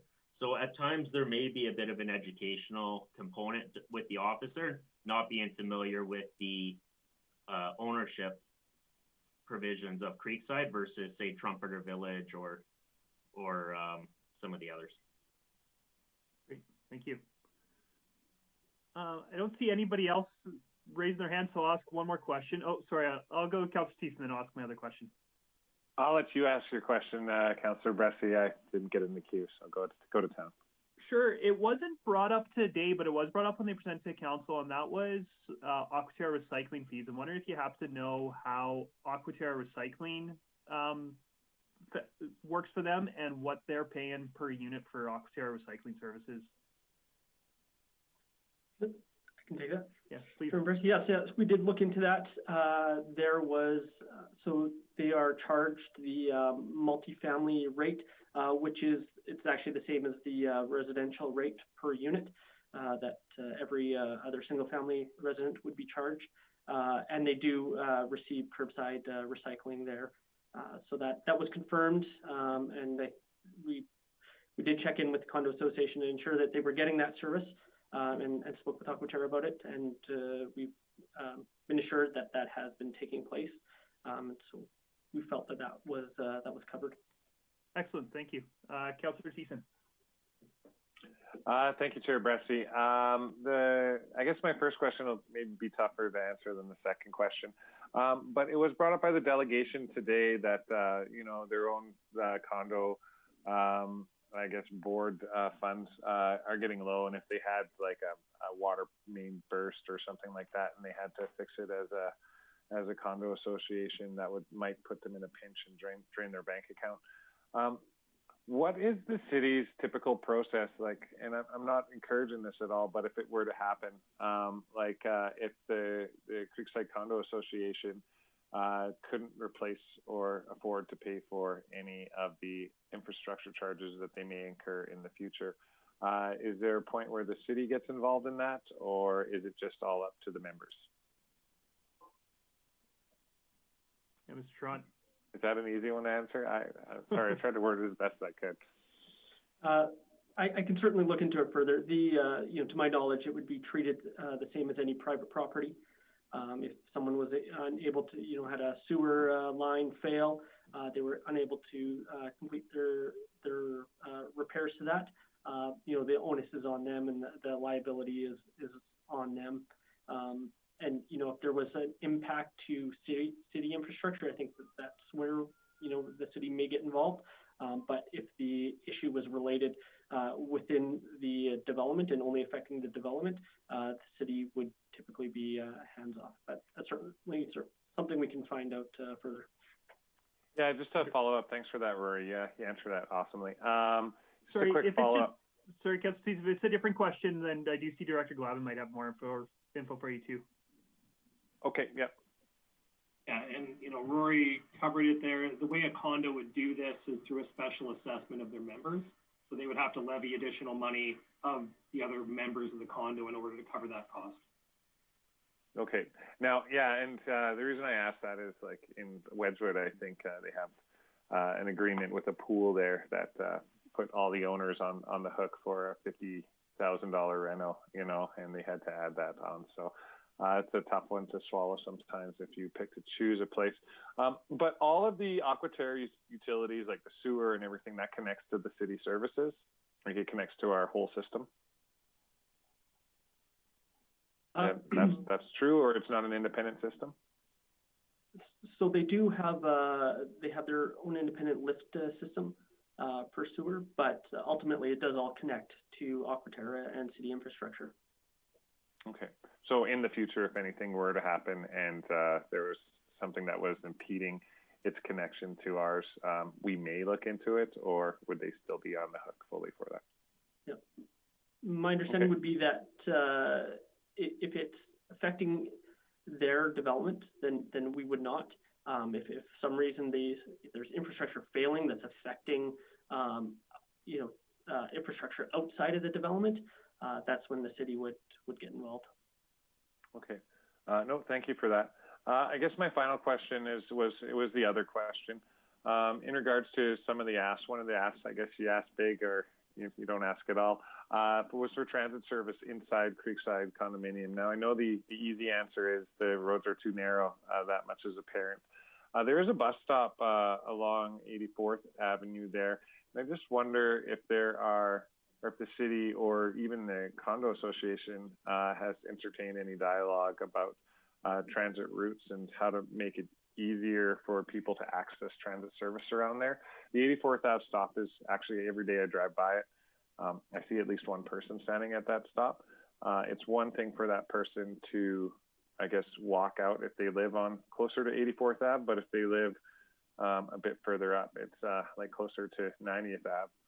They got a long walk just to access one bus stop. So wonder if city and if the city of Grande Prairie might entertain just a conversation about transit routes and how we can best access the people on the north side of that property to be able to, cut across. Maybe that's cutting a hole in the fence somewhere because it's all fenced in or something. But yeah, would we be amicable to having that conversation on city roads?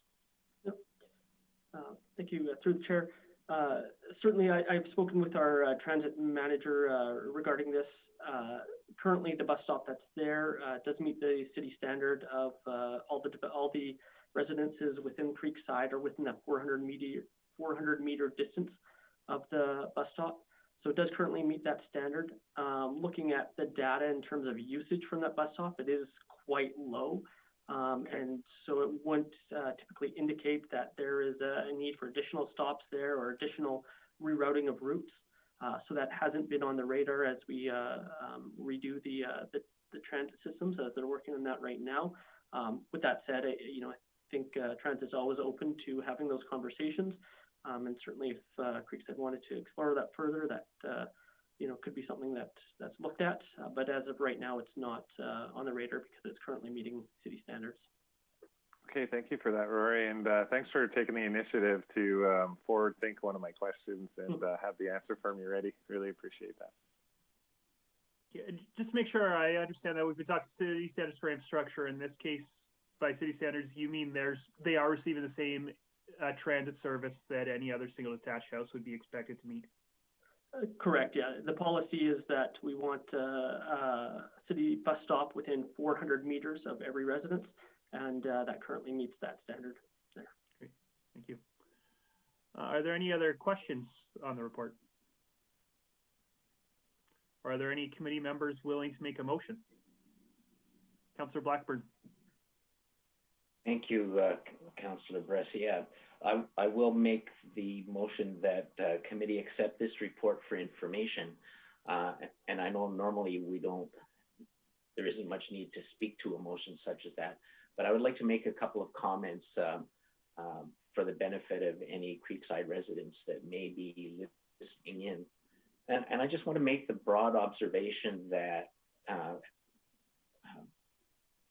although when you look on a map, Creekside looks a lot like the surrounding neighborhoods in terms of individual residences and streets and so on.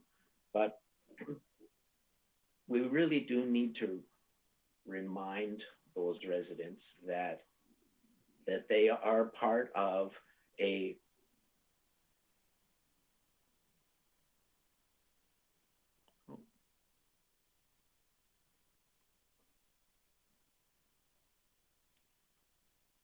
I think we've got Councillor Blackburn frozen up, so we do have I'll make sure that when he looks to be moving again, I'll give him priority in the queue, but he does have a motion that I think we could probably discuss, and that was to receive for information. And I'm just gonna actually send Councillor Blackburn a quick text to make sure he knows he's frozen.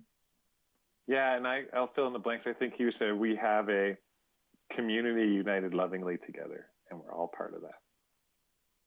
I don't know. I'm just guessing that's what he was going to say.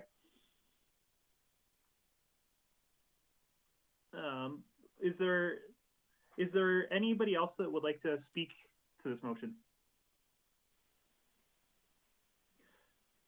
I know for me, I'll be voting in favor to just receive for information, which really means take no action. And for me, I understand the issues and the stresses of planning for the infrastructure here, but I've also got two neighbors on my block who, in the last couple of years, had spent 6 figures replacing sewer lines to their house because where it goes onto private property from their auxiliary connection, it doesn't cover them. I know that I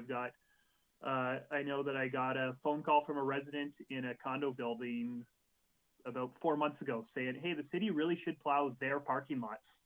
I know we've got a lot of residents or some residents occasionally who have said, the city should fill the potholes in shopping centers and in Superstore and in all these private parking lots. And I think there's a lot of private infrastructure that needs maintenance And I don't think it's reasonable to expect the taxpayer to cover the price of all that infrastructure.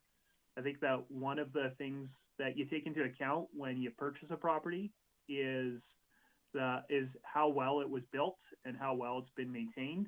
And that's reflected in the purchase price. And I think that's why there's a lower purchase price for a condo than a similar sized house I think it is because those infrastructure needs are built into the market. And so for me, while I really appreciate the issues that Creekside's having, I don't think that that's the taxpayers' ability to cover. And it might be if we were just doing this one little tiny part of our city, but it really is an issue that is citywide, and we can't cover all the private property we have in town. I see Councillor Blackburn maybe trying to get back on. I've got a question for our recording secretary or our clerk if she's listening. How does it work when a councillor makes a motion and they've had to leave the meeting? Are we still able to vote on that motion, or does it have to be withdrawn?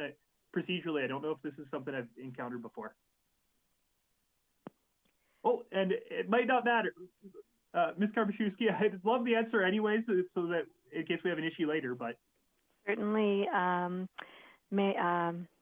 Chair Bressie, when a council member makes a motion and then isn't available to vote, the only consideration that needs to be dealt with is whether or not we still have quorum. Okay, great. Thank you. Well, Councillor Blackburn, you are back, and we heard your motion to receive for information, but we didn't hear most of what you said to support it. So if you'd like to speak, we'd love to hear from you. Thank you. And it's very unfortunate that my internet connection just dropped off at exactly the wrong time. Just to close off, I would say that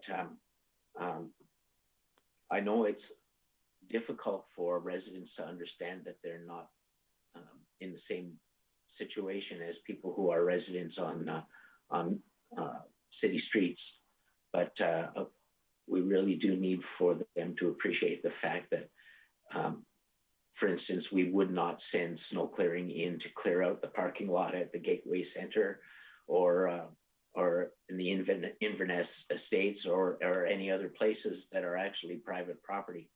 And so I certainly do support all of the information that was provided by Mr. Tarrant in his report, and I hope that residents will have another read and appreciate the position the city has to take on a situation like this.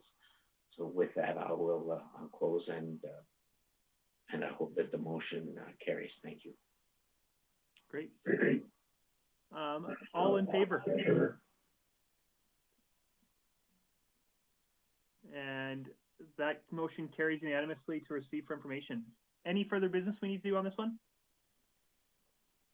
Director Glavin? Or I think you're popping on for the next one. So the next item we've got is a review of our parkland bylaw.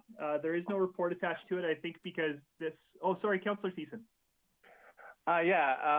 Now, there was one thing that I don't think that we covered in there, and it may or may not, and it may set a precedent, and there may be no.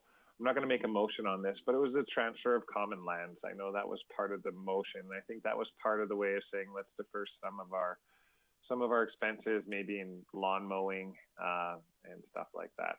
I totally understand the snow removal stuff, but I'm just bringing it up because it was part of the original request and the motion. And if there's any interest to have that conversation, at least since we're entering into parkland, and I think that's what they were looking for, was the transfer of common lands being parkland. I don't think it was roads. It might have been, but if anybody wants to have that conversation, speak up now, or I will forever hold my peace on this. Mr. Trent, do you have some context you wish to add to that? Thank you, Chairman Bressie. So the request for transferring of lands wasn't actually at the council meeting. We subsequently met with the condo board and ensured that that was not their intent. They were not asking for transferring lands. It was a request in the past that was made, but it was not part of their current request. And so that was confirmed. And so we did not, address that specifically. Indirectly, there is, talking about some of the infrastructure challenges and what would have to be done to take over that land, was addressed slightly, but we have not done a thorough look at that because that was not part of the request. Okay, no, thank you for clarifying that. I actually knew that. I had a conversation with Director Glavin earlier. He was trying to just clarify the motion. It stayed in, but I just wanted to make sure that that didn't get lost and that everyone knows that that conversation was had. Thanks, Mr. Tarrant. Thank you. Great. Does that conclude conversation on 3.2? Great, then we'll move on to item 3.3, parkland review. And just to remind committee, this was something that we asked to have added to future agenda, just in terms, it came out of the conversation around hockey, and we made some immediate changes to take care of hockey this season. I think there was some desire at committee to talk about other longer term changes that we wanted to make to this bylaw. So I'll hand it over to Director Glavin first to see if there's anything he wants to tee us off with, and then I'll hand it over to committee to see what you folks want to discuss. Sure, thanks, Chair Bretzi. Yeah, Dylan summed up most of it here, is that we had kind of a concurrent discussion with the resolution that was made, as well as having the bylaw reviewed to see if there was a way of having options for stick and puck activities on these neighborhood rinks or low-board rinks in the city. We have allowed the neighborhood rinks to function as for stick and puck activity, and we supplied those pond hockey nets, and all of that is in place until May 30th of this year. Subsequent to that, if nothing changed in either the bylaw or there wasn't a subsequent resolution of council, we would revert back to the former skating only on those low board rinks, unless directed otherwise. In the bylaw right now, it does give the director authority to assign different rinks the ability to play hockey, so to speak. So right now, what we do on that is we limit it to the high board rinks, or that's how we historically did it. But more so what that, how that would be used more often is it wouldn't be for, all rinks. It would be used more so for one-off. So for example, if we had a specific request in the park in Muskosipi for an event that somebody wanted to host maybe a pond hockey tournament or something like that, that's usually where the director's authority would come in, and we would put specific regulations around that to ensure the safety of other park users and make sure there were no conflicts. It wasn't close to other buildings or activities. So the flexibility within the bylaw is that's really what it allows for in there.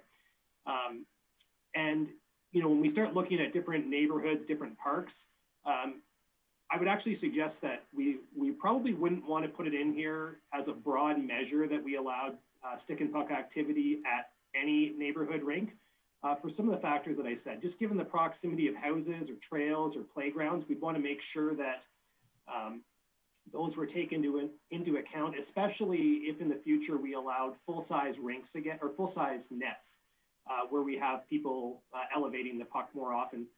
Since putting the pond hockey nets out, we haven't received complaints that I'm aware of anyways of anybody having their house hit for pucks, but certainly something that we'll monitor and is a concern of ours going forward. But with that, as you all know, we do have stick and puck activity allowed until May 30th, and I'll give it back to the chair. Thank you. Well, any questions or motions or conversation committee wanted to have? Councillor Thiessen.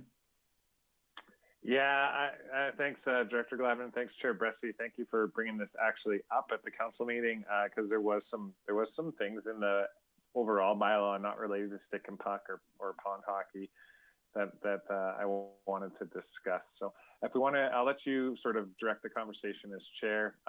If there are any questions for stick and puck, pond hockey stuff that other members of committee or council wish to ask, we'll go from there. But I do have other questions and maybe even a tweak of the bylaw here and there, because there's a lot of things that I think may need to be changed. Well, I believe it was your motion that had this come back to committee, so I think it's fair enough for me to give you the first opportunity to take the conversation where you want to take it. So yeah, please, if you've got something you want to talk about specifically, please do. Yeah, so there's a few things in the bylaw that I know that administration meant well, but as I was reading through it the first time, and I failed to speak out and try to change them when we were reviewing it, it just sort of stuck out even more like a sore thumb.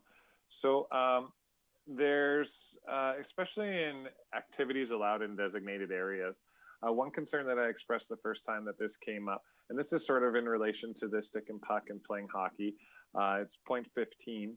And as allowed by the director in accordance with terms or conditions established by the director in a designated area, a person may engage in the following activities. Now, I have highlighted the first two, A and B, ride downhill on a toboggan, sleigh, carpet, or any other sliding device, or B, ride downhill on skis, on a snowboard, or on another similar device. Now, correct me if I'm wrong, but I've seen people snowboarding on small hills in neighborhood parks, just to work on their new Christmas present. They couldn't get out to Nighthawk or something like that.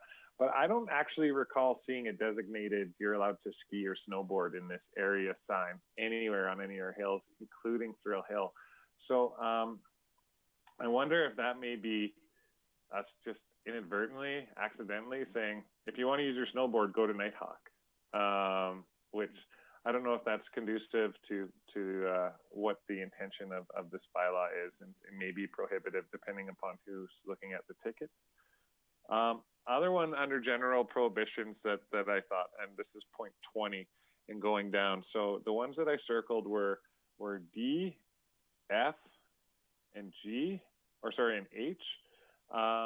So D is to throw or cast any stones, balls of snow or ice, projectiles, or any other dangerous object, unless it is part of a recreational sport. One of the things that I thought was, well, when you're a kid, you engage in snowball fights. Sometimes people get hit accidentally with an ice ball because they just saw it was a nicely rolled piece of, they thought it was snow and threw it and it was hard. But I wonder if we might be getting a little overboard by being super specific on the balls of snow, considering that most kids engage in that activity as a fun pastime. The other one was on point F. So remove, destroy, mutilate, deface, or climb upon any tree, structure, or fixture, including but not limited to any monument, fountain, wall, fence, wire netting, etc. I think the only issue that I took in reading that was climb upon any tree. And, for me, I see it all the time. Even as an adult, I've climbed up on a tree and stuff like that. But, kids just do that. It's sort of a rite of passage for kids climbing up there. And I'd hate for us to at least put that in there. Oh, you're climbing on a tree, you're in trouble. And I also feel like that's already covered without saying you're not allowed to climb on a tree. Under point H, where it says cut, chop, or in any way harm or deface any tree, turf, shrub, hedge, plant, flower, or ornament. So I think we're saying the same thing twice, but we're also inhibiting free play recreation. And maybe it's because we're being extra cautious. But I just don't know if I want to be there. And then the other question, I guess, and this is in regards to stick and puck, but point 33, no person shall skate on the ice in a parkland other than in a designated area, and then only in accordance with the terms and conditions established by the director. So I guess my question is for the director, after all of this, in regards to point 33, do we consider Crystal Lake a parkland ice skating surface? And I'm not trying to shut down the rinks that exist on the east side of the lake there. It's awesome. I think the neighbors build it up themselves. They shovel the snow. They set up the nets, and it gives them that opportunity. But do we consider Crystal Lake a parkland area? And would this be in contravention of that? Since when I went there was no sign saying you cannot skate on the pond. Yeah, Director Glavin. Yeah, thanks, Chair Bressie. I'll need to confirm Crystal Lake. I actually think that Crystal Lake likely gets lumped in with storm ponds, which, as you know, we don't allow any skating on, similar to O'Brien Lake or Ivy Lake. But I'll need to confirm all that. Okay, yeah, and I'm not bringing it up because I think we should shut it down. I just, I go for hikes around the lake all the time. I did last week after our delegation at council. just to see the shrubs taken down and stuff. And went across and saw 3 skating rinks, and I helped shovel half of one of them, and just for whoever was there, decided to stop. They had chairs. Anyways, yeah, I don't want to make this a punishment, but it seems like this has been going on for a long time, and I just wonder if that was part of the consideration. Director Glavin. Yeah, thanks, Chair Bressy. Yeah, Councillor Thiessen, regarding Crystal Lake, as I said, I'll confirm it whether it is directly classified as a storm pond or not. But if it is, in effect, they're directly in contravention of the city's bylaw, and similar to any other storm pond, we would need to take action on that unless council wanted to make a change to our existing regulation. So if we do confirm that's a storm pond, we do unfortunately need to shut those rinks down. Yeah, my assumption is it could be a storm pond, could be a classified wetland as well, which sometimes gets turned into storm ponds as far as ours go. I guess my concerns with the parkland bylaw is that just in small ways, it seems really prohibitive for kids having free play fun time, wherever they may be able to access it, whether that's the hill at Hillside or, a hill that we're going to put in Smith subdivision when the recreation center gets put. Like, we don't have a sign there. I don't want to set up a hill and have kids getting in trouble for sliding down it because it wasn't officially designated. And some of them, including with the drones, I question whether or not how we can enforce it, like drones in parkland and stuff like that. So there's a lot of prohibition to free play fun time for kids in here, and I think that's where I get concerned, especially when we start talking punitive fines and stuff. So maybe if you've got concerns, maybe is there a motion that you could make so that we could test it out to see if they're shared, and if committee wants to talk more about this, motion such as direct administration to come back with potential amendments to ease restrictions of the parkland bylaw or something like that. Like, I'm wondering if, I think maybe we should get a motion on the table and see and test if we want to have further conversation by having a motion that we vote on. Director Glavin, if you've got a suggestion on how to move forward. Sure, thank you, Chair Bressy. The regulations in Section 20 are, although this is a new bylaw, they are essentially the exact same regulations that were pulled out of the former use public land bylaw that we put into the parkland bylaw. And, you can think of them essentially as tools, if that you pull out when you need them. We don't necessarily use all the tools all the time. And it's an enforcement issue. It comes down to how our enforcement, our bylaw officers protect the infrastructure within the city. If somebody's climbing on a sapling or stepping on a sapling, obviously that is something we don't want to do. If we're putting new trees in order to beautify the park, replace existing trees, we don't want people on them. So there needs to be something in there that recognizes that you can't go destroy public property. But if somebody's climbing on a 30-year-old tree that is, a hardy tree that can support the weight, I'm not going to say that there would never be a bylaw infraction issued on that one, but I'm confident that our bylaw officers would use their discretion in a case like that. Yeah, and I guess maybe I'm sensitive because of all the restrictions and easing of restrictions that we faced through COVID, and I just hate to set any more barriers up for kids to have sort of that. And I trust that our bylaw enforcement are a certain way, but and would use their discretion when either handing out tickets or telling people that they can't do certain things. I guess I just wonder about some of the specifics, and if maybe not now, and maybe now we imagine that, yeah, they're going to use their utmost discretion and best judgment in all cases, but that doesn't always happen, and I don't want to imply that there's a lack of trust here, but 10, 15 years down the road, when we maybe have COVID 31 or whatever it's going to be, we may have extra restrictions, and these may be used to help enforce those other restrictions to keep people away from being able to have fun, or kids at the very least. So yeah, I think in some specifics it did concern me with some of that, and it would be easy tweaks. So I appreciate your answer. I'll make that motion, Councillor Bressie, that we bring back the parkland bylaw for review by committee to discuss any changes that we may want to add to the bylaw. And I think I'm not going to ask administration to make those recommendations. I think we should have a conversation as council of this, or as committee if this motion passes. So, sorry, so I understand your motion. You're not asking administration to go do work and create amendments to bring to us. You're saying, hey, I want to keep this conversation going at the committee level. Mm-hmm. Yeah, and you know, I mean, I noticed some things. I'm sure other committee members or council members may have noticed things too. But I think, you know, even if this just gets sent to bylaw and policy review committee or sent back there, where that conversation can be had, and say, yeah, you know what, we've covered trees, so we don't need to use tree in monuments, right? We don't want people climbing on our monuments, obviously, but do we need to include trees there in that one? Because 2 points down it says deface, harm, destroy any tree or shrub. And I think that covers kind of what Director Glavin said about, you know, whipping around a sapling or stepping on a sapling and breaking it.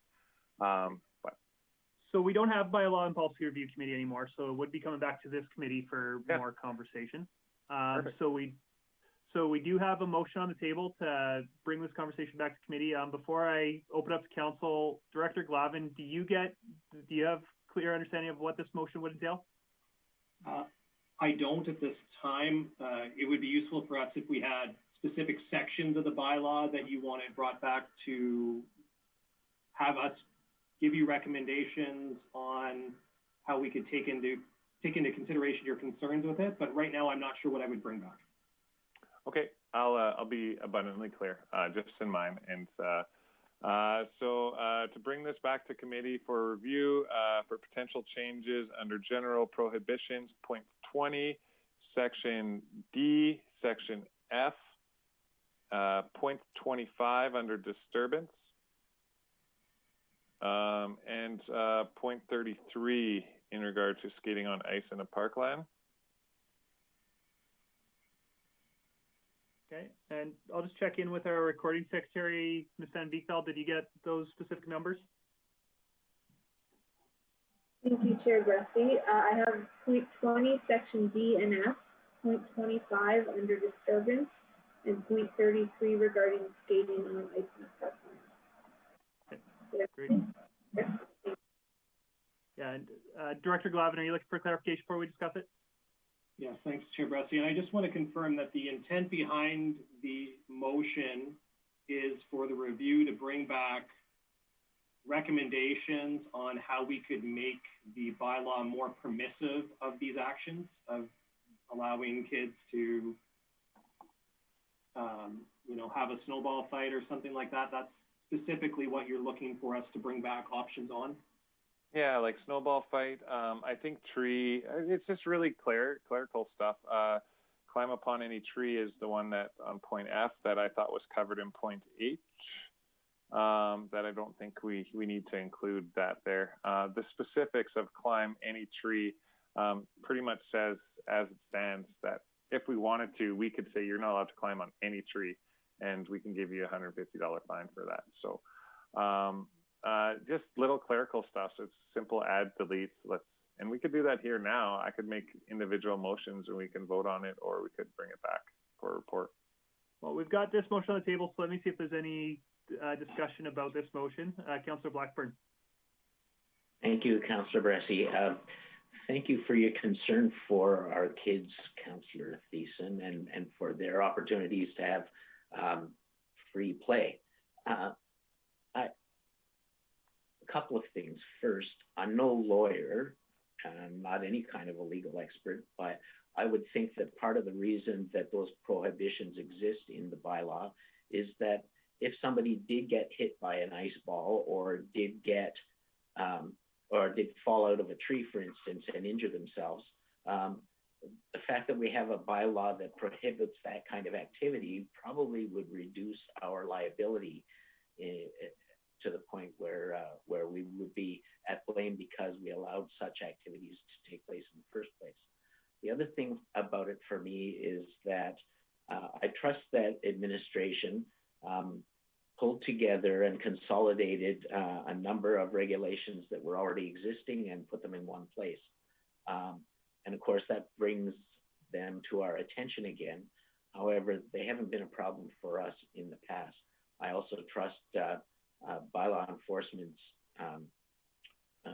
discretion in terms of whether or not they see something that would really warrant a fine for a certain kind of activity. So I'm afraid I would rather leave the parkland bylaw as is, and I can't support a motion to further review it. Thank you.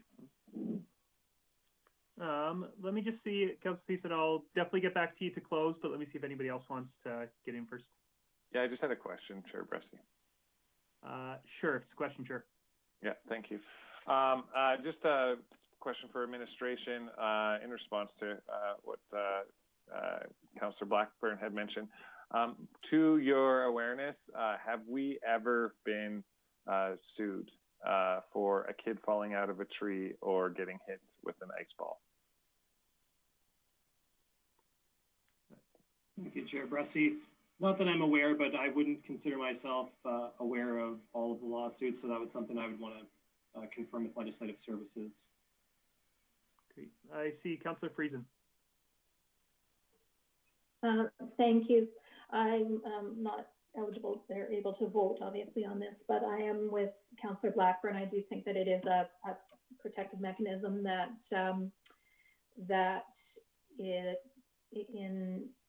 the expectation of council is that we protect from liability. And I appreciate your question, Councillor Thiessen, about, to your knowledge, have we ever been sued? But I can ask the same question to your knowledge, has a kid ever been ticketed for climbing a tree? My kids climbed a ton of trees and were never corrected. So the answer to both is probably no. With that, I would encourage my colleagues to err on the side of the sense of having the protective mechanism in the bylaw for us. Mayor Clayton. Thank you, Chair Bressie. I really like the message from Councillor Thiessen. I think it's important for us to recognize that sometimes people have a plan or something they want to do, and they have their best interest at heart of just having fun for their family. And sometimes there's situations where bylaw enforcement or enforcement gets involved, where all this it becomes a contentious issue, whether it's tobogganing in a hill, whether it's putting your slip slide, whether it's having a snowball fight with a family. Sometimes people that aren't even part of the situation get involved, and the situation escalates without even implicating other people. And sometimes I think that the natural reaction, people call bylaw gets involved, the family or the individual that's potentially participating in an activity that was intended to be fun, it becomes an issue that it wasn't ever intended to be. So I do have some concerns in the sense that over-regulation is disappointing to people. I don't think this bylaw is over-regulating, but what I do think is missing is that communication with people in regards to, you know what, we're okay having fun, but we also have to protect the interests of other people. So I'm okay exploring the opportunity, as Councillor Thiessen asked, in revisiting those specific items. Generally, probably nothing's going to come back, in my opinion, that is going to change my thought and that this is foundationally a good bylaw. The bigger picture for me is how we approach things. And so one person's interpretation of what's acceptable in regards to having fun is completely different than another person's interpretation of what's allowable, acceptable fun. So I do agree, yes, we have to safeguard residents that aren't involved and other people. But I do know of situations where we have potentially used the bylaw word for word that's prohibited good, clean, simple fun. And so I think that, there's a fine balance there. Let's allow our community to have fun. I mean, don't get me wrong, we're in a situation right now where a lot of people need more fun in their life. Like, there's a lot of people that aren't having fun right now. And so if it means we're going to be doing more tobogganing and things, I'm not recommending that anybody goes skiing in Muskosipa Park or down any of the hills there, because there are areas that specifically have no skiing signs, and often people are like, skiing? Well, that's funny. Why would I even think of skiing? But, you know, we want to safeguard people from that. But on the other hand, if somebody pulls out a slip and slide one Sunday afternoon because it's sunny, and maybe they couldn't get a hold of somebody to get permission, and maybe it turned into a few neighbor kids coming over and joining the slip and slide, and so maybe now there's a group of 10 people slip and sliding outside their backyard, I really just think that that's not an issue. So I think that the bylaw very, very clearly states what's needed. I do believe that it's a tool, as Director Glavin mentioned, but I think sometimes we need to have a better communication in our community of, you know what, we don't want you to not have fun. We just want to protect people. So I will support the motion. I'm happy to come back for further discussion on this, albeit probably won't change the outcome at the end of it in regards to the bylaw. So thank you for the information, and thank you for your concern, Councillor Thiessen. I'll speak to it. I don't, I'll give Councillor Thiessen an opportunity to close if he wants. Maybe he'll convince me, but I don't see myself supporting this. And for me, it is, I really do believe in free play. I really don't want bylaw going out and ticketing every kid who climbs a tree. I really don't want to stop kids from having safe snowball fights. At the same time, I don't think that was happening in our community. The only time that I remember on council hearing somebody saying, hey, bylaw is over-restricting what we can do in public lands is hockey recently. And I'll remind council that we had hockey pucks going through the siding in the second story of private homes. And that's why something had to happen, because there was, I can't imagine a more egregious misuse of public land than putting a hockey puck through somebody's second story multiple times. And I think that that's a demonstration to me that this has been used appropriately and sparingly. And even when administration did have to step in and enforce this bylaw, their first response, I think that afternoon, we got an email from Director Glavin saying, hey, heads up council, let's talk about this. Let's make sure we're going in the right direction. And so I've got a lot of faith in our current administration that they're letting people have free play while also make sure that they're respectful and they're safe in our parklands. I also would point out that I'm not worried about this being an issue 10, 15 years from now, because something that I'm proud of our council for doing is initiating a review where this bylaw will come to council again within the next 4 years for review. So if something changes in the community and this becomes an issue, any councillor certainly has the ability to flag it immediately, but also this will be before council in the next 4 years for us to go, all right, is this still fitting in with our general philosophy and the general way that enforcement is going? Has it been an issue, yes or no? And so I'm comfortable with that normal review, and I'm comfortable with flagging specific issues if they actually become issues. But right now, I just don't think this work is necessary. I think that there's, yeah, maybe this bylaw could be slightly improved, but when I look at all the other priorities I have for this committee and for council, for our administration, I just don't think it's a high priority for me because I don't think it's been a big issue in the community. Is there anybody else who wants to get in before I let Councillor Thiessen close? Councillor Thiessen. Thank you very much, Chair Bresci, and thank you to everybody who chipped in. This is a big part of our job in dealing with the governance, bylaw, and policy creation of the City of Grande Prairie to inform future generations of council and administration to abide by certain guidelines. I have no problems with this. In fact, I'll point out that this is a relatively new bylaw to the City of Grande Prairie. So when it comes to ticketing people for pulling out of a tree, I don't think that's ever happened because that was never actually written in the bylaw that could have been. I think in some of the cases in the areas that I point out, which are just like really, really small, I don't ever want them to become an issue. I don't want 20 or 30 emails coming to council saying, hey, my kid fell out of a tree, bylaw was coming by, and now I got a $250 ticket for him climbing on the tree, and he's got a broken arm. I'm really mad. I think there's ways that maybe we're being a bit over prescriptive or bubble wrapping our culture. And I think with being super specific in a lot of the areas that I just pointed out, you know, is that bubble wrapping of our community. It's actually saying, well, you know what, we don't want to take any risk, and we don't trust that anybody's going to use better judgment, especially those kids. But when it's those kids who are subject to the potential fines that their parents are going to have to pay for tobogganing down the wrong hill, they're getting caught by the wrong bylaw person, or maybe someone in the neighborhood phones in a complaint because those kids are screaming and yelling, they don't like it because they're having too much fun. I don't know. There's lots of situations where this could come back to council within the next 4 years, simply by being over prescriptive on our bylaws. So these are small tweaks. I don't think it creates a lot of work for administration.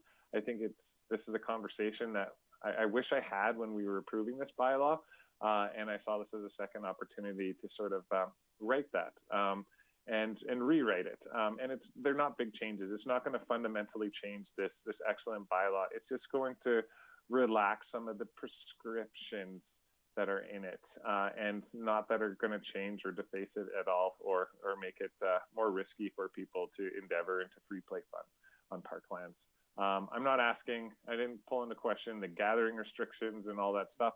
These are just things for kids that I want to ensure that, we don't offend anybody simply because some kids were just having some free play and a complaint got called in, a ticket got made, and now we're talking with a delegation at a council or committee meeting about it. So for all those reasons, I hope at least one of you will change your mind. I totally understand where you're all coming from regardless, and that's the close. So thanks so much for hearing me out. Thank you. So just taking a quick look through the bylaw for my own benefit. All right, well, that was the close, so I'll call it to question. All in favor? All opposed? So that's 3 in favor and 1 opposed. And then any other business on item 3.3? Great, then I don't see any correspondence. I don't see any other business, nothing in our bylaw policy review. So that brings us to our outstanding items list. Director Glavin. Thank you, Chair Bressy.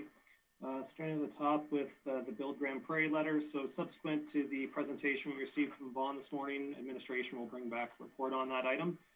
We'll update that when we know what the date is before our next committee meeting.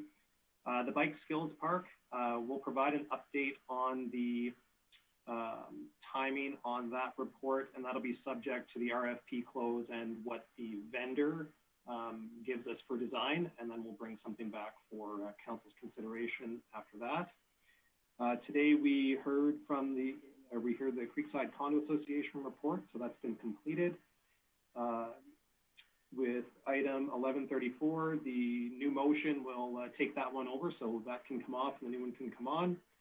And the item 1114, active transportation network gaps, we need to move that to March 2nd as the presenter is no longer able to attend the next committee meeting on that, and that won't hurt any of our timelines for the next capital cycle. So with that, everything else is on track. Thanks. Okay, does anybody want to make a motion to receive? Or approve, I guess? I'll go to Mayor Clayton. I don't think she's on the scoreboard yet. Thank you, Chair Bressy. So moved. Great. All in favor? And that motion carries unanimously. And with that, I will call this meeting adjourned. Councillor Blackburn, I think it's your meeting that is next. I believe so, and we've been going for quite a while. I wonder if members would appreciate a bio break, 5 minutes or 10. What's the pleasure? 5? Okay, 5-minute break. We'll reconvene at about 11:32. Thank you very much.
question for our IT people. Do we need another countdown?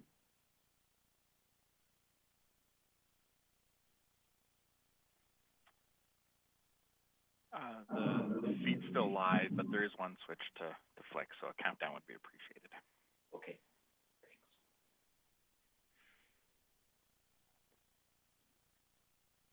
I hear my neighbor's snowblower going across my yard, and that is like music to my ears. There's a lot of snow out there. Yeah, I was not excited for my lunch hour or my evening shovel.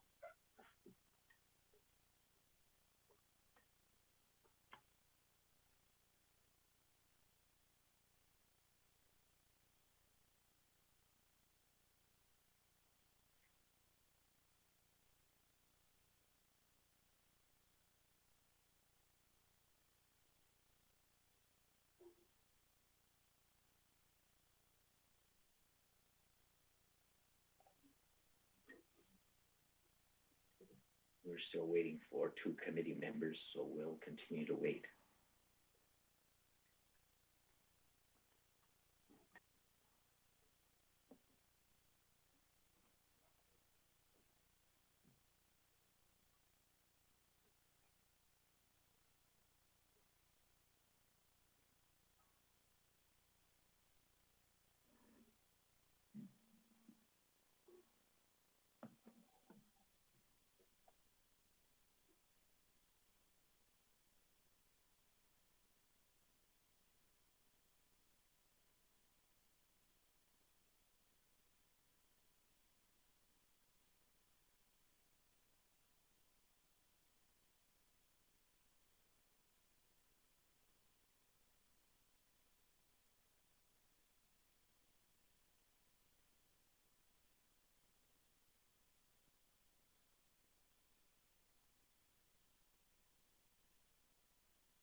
We're still waiting for Councillor Palat to join us.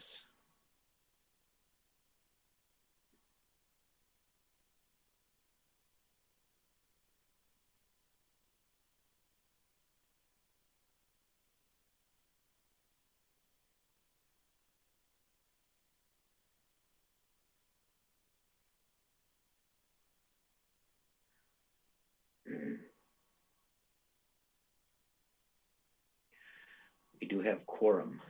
What's your pleasure? Should we start? Yeah. Okay, well, then we'll do so. So here's the countdown. 5, 4, 3, 2, 1.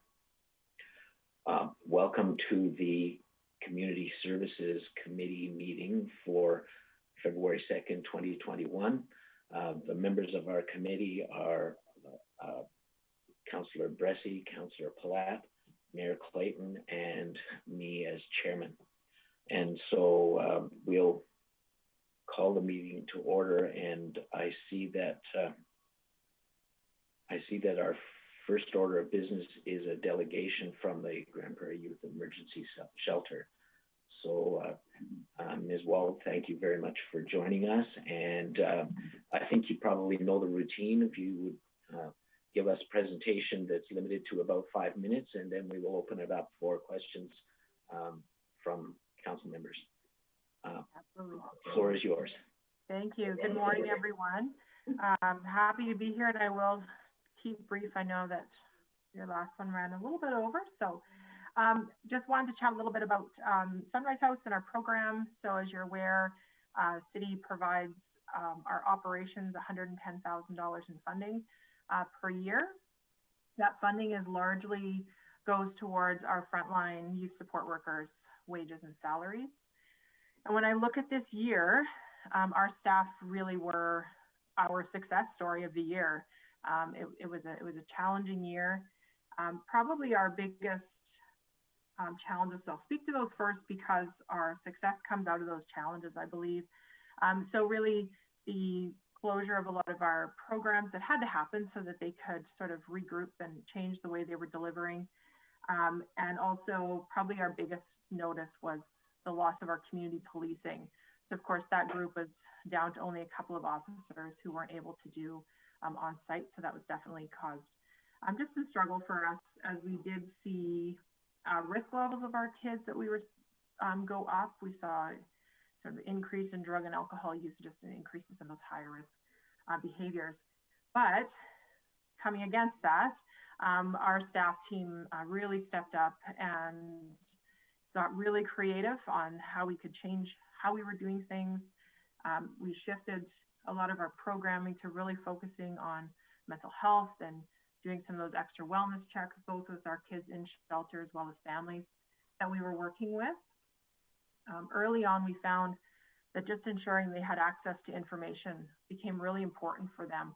I started getting calls from my staff saying, the kids want to know when they're allowed to leave and go back outside, thinking that it was my my rules. So we made sure that they had good access to daily updates from the province, and that really helped them to understand, you know, what was happening in that bigger picture of things. What else can I tell you? So of course, from a financial perspective, of course, we did have a bit of a lack in terms of being able to fundraise last year. Thankfully, we did have some carryover from our 2019 Big Hearts for Big Kids that carried over into our 2020 budget. So we're only estimating roughly a deficit of around 30,000. Now we do have some reserves that we've been really diligent over the years to make sure we have for exactly cases like this that we hope that wouldn't come but did.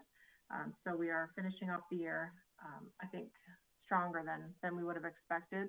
We were also able to access, of course, wage subsidies and things like that through the government. So yeah, really, I'll just turn it over and answer any questions. I know everyone's pretty familiar with our programs and what we do, so happy to fill you in on any other details that you'd like. Thanks very much. I will just say that I was really pleased to read your report. It looks like you overcome some adversity and managed to serve the community well, and so I thank you for that. Are there any questions or comments from committee members or other members of council? Seeing none, looks like you're off the hook. Ms. Wald, thank you very much for bringing your report, and again, I'm glad that overall it's a good news report. Great. Thanks very much, everyone. Have a great day. Thanks. All right. Next on the agenda then is the Director's Service Area Report. Director Miller, welcome to the meeting. Thanks, Chair Blackburn. So I'll just work through the report here. So we'll start off with the Community Knowledge Campus. And we've been doing some work behind the scenes with our shutdown state right now. So we put a fire-rated door between two multi-purpose studios, which creates accessible storage.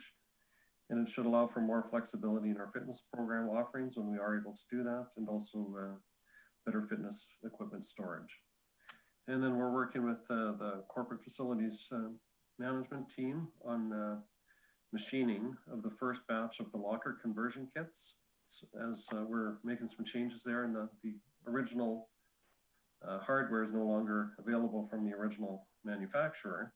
So what we did is we're utilizing the expertise of 3 local Grande Prairie companies to manufacture the locker conversion kits. So it's good to use resources, and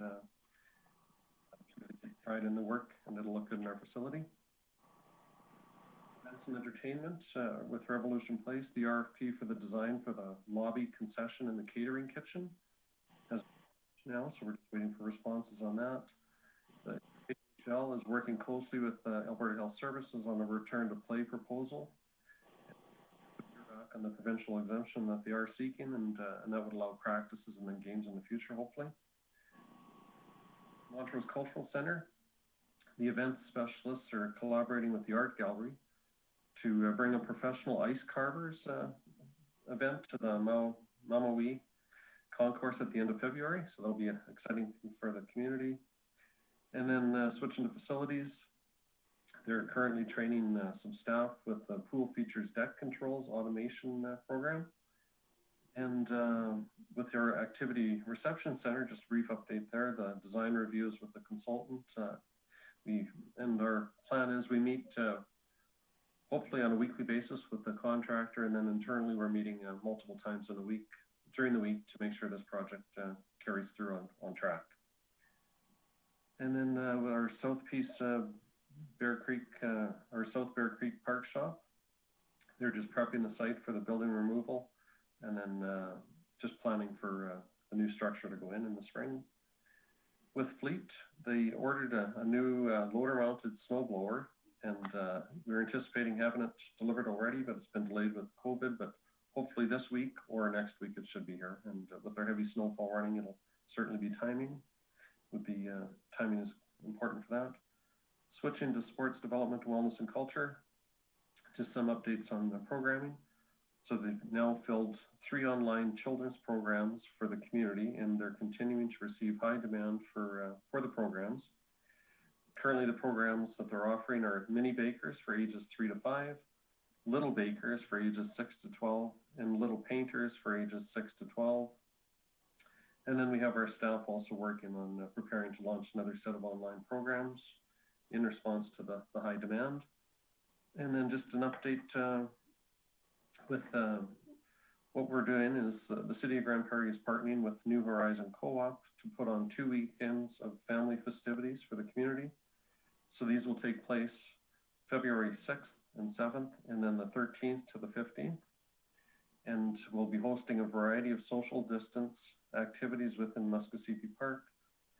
The family festivities in the park presented by New Horizon Co-op feature tobogganing, skating, snowshoeing, free snowman kits, and the brand new ice luge, which is being provided by Nighthawk year-round adventure park staff.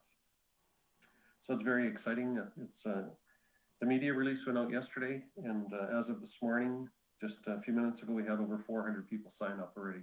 To make sure we're COVID safe, we're having people sign up, and staff will do their best as well. But really exciting to see the interest so quickly. And then with transit, one more item with STWC.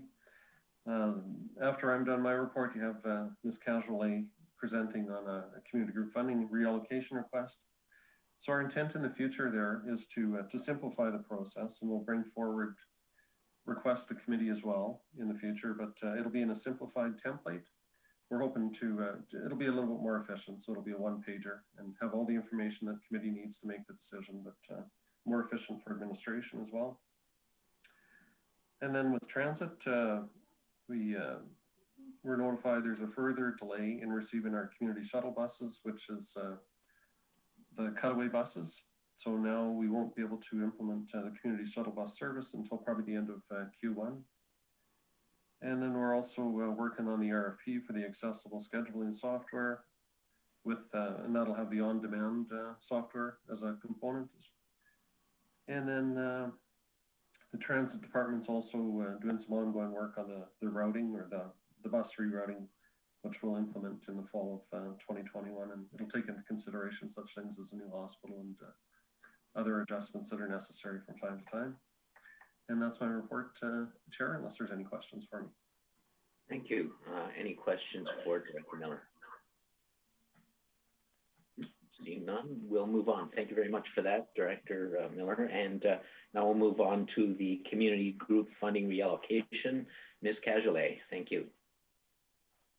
Thank you, Chair Blackburn. Broadway Life Broadway was unable to host their planned theater production in 2020, and the organization recently reached out to administration to request reallocation of their grant to be utilized in 2021. So as outlined in our community group funding guidelines, where a community group is receiving a grant or funding from the city, administration does not recommend approval of another grant or funding for the same project or program. So administration recommends that council approve the reallocation of the 2020 funds that have already been dispersed to Broadway Life Broadway to be utilized later this year. And then council, and also that council rescind the funds allocated through the Arts Development Fund that was initially approved for 2021. So if that funding is not utilized, it will remain available for distribution through the Arts Development Fund and program for other applications later this year. And that's all I have. Thank you. Thank you, Ms. Cagelet. Any questions for Stephanie before we move on to a motion? Seeing none, and assuming it's a pretty straightforward request, I'd be happy to entertain a motion along the lines of the recommendation in the report. Councillor Bressie. Yeah, thank you, Chair Blackburn. I'm happy to move the recommendations as listed in the report. Thank you very much. So just to understand for sure what we're voting on, this would be committee recommending to council that these recommendations be put into effect. Any discussion on the motion? Seeing none, I would call the question. Those in favor? And that is unanimous. Thank you very much, folks, for your input on this. And thank you very much, Ms. Cagelet. The only other item on our agenda would be the outstanding items list. Director Miller. Thank you, Chair Blackburn. So just 2 items on the list, and they're both on track to be presented by the expected report date. And unless there's any questions from the committee. Thank you. Are there any questions, comments? A motion to accept, please. Councillor Platt. Thanks, Chair Blackburn. So moved to accept report. Any debate on the motion? I'll call the question. Those in favor? And that's unanimous. Thank you very much. And with that, I will conclude this meeting and we can move on. Thank you very much.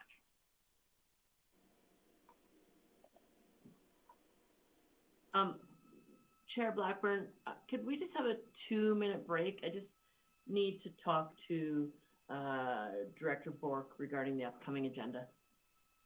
It's fine by me. I'm not sure whose committee is next up. Councilor Minnis is chairing, but I just need a 2-minute break. Let's have a 2-minute break. Okay.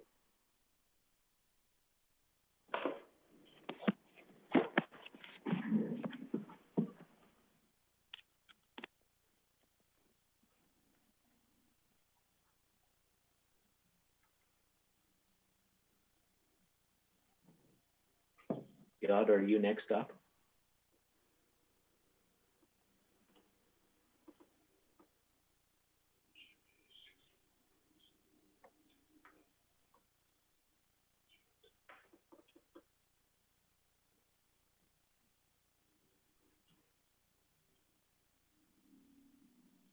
Thank you, Chairman. Has yeah, I'm start the meeting, and this is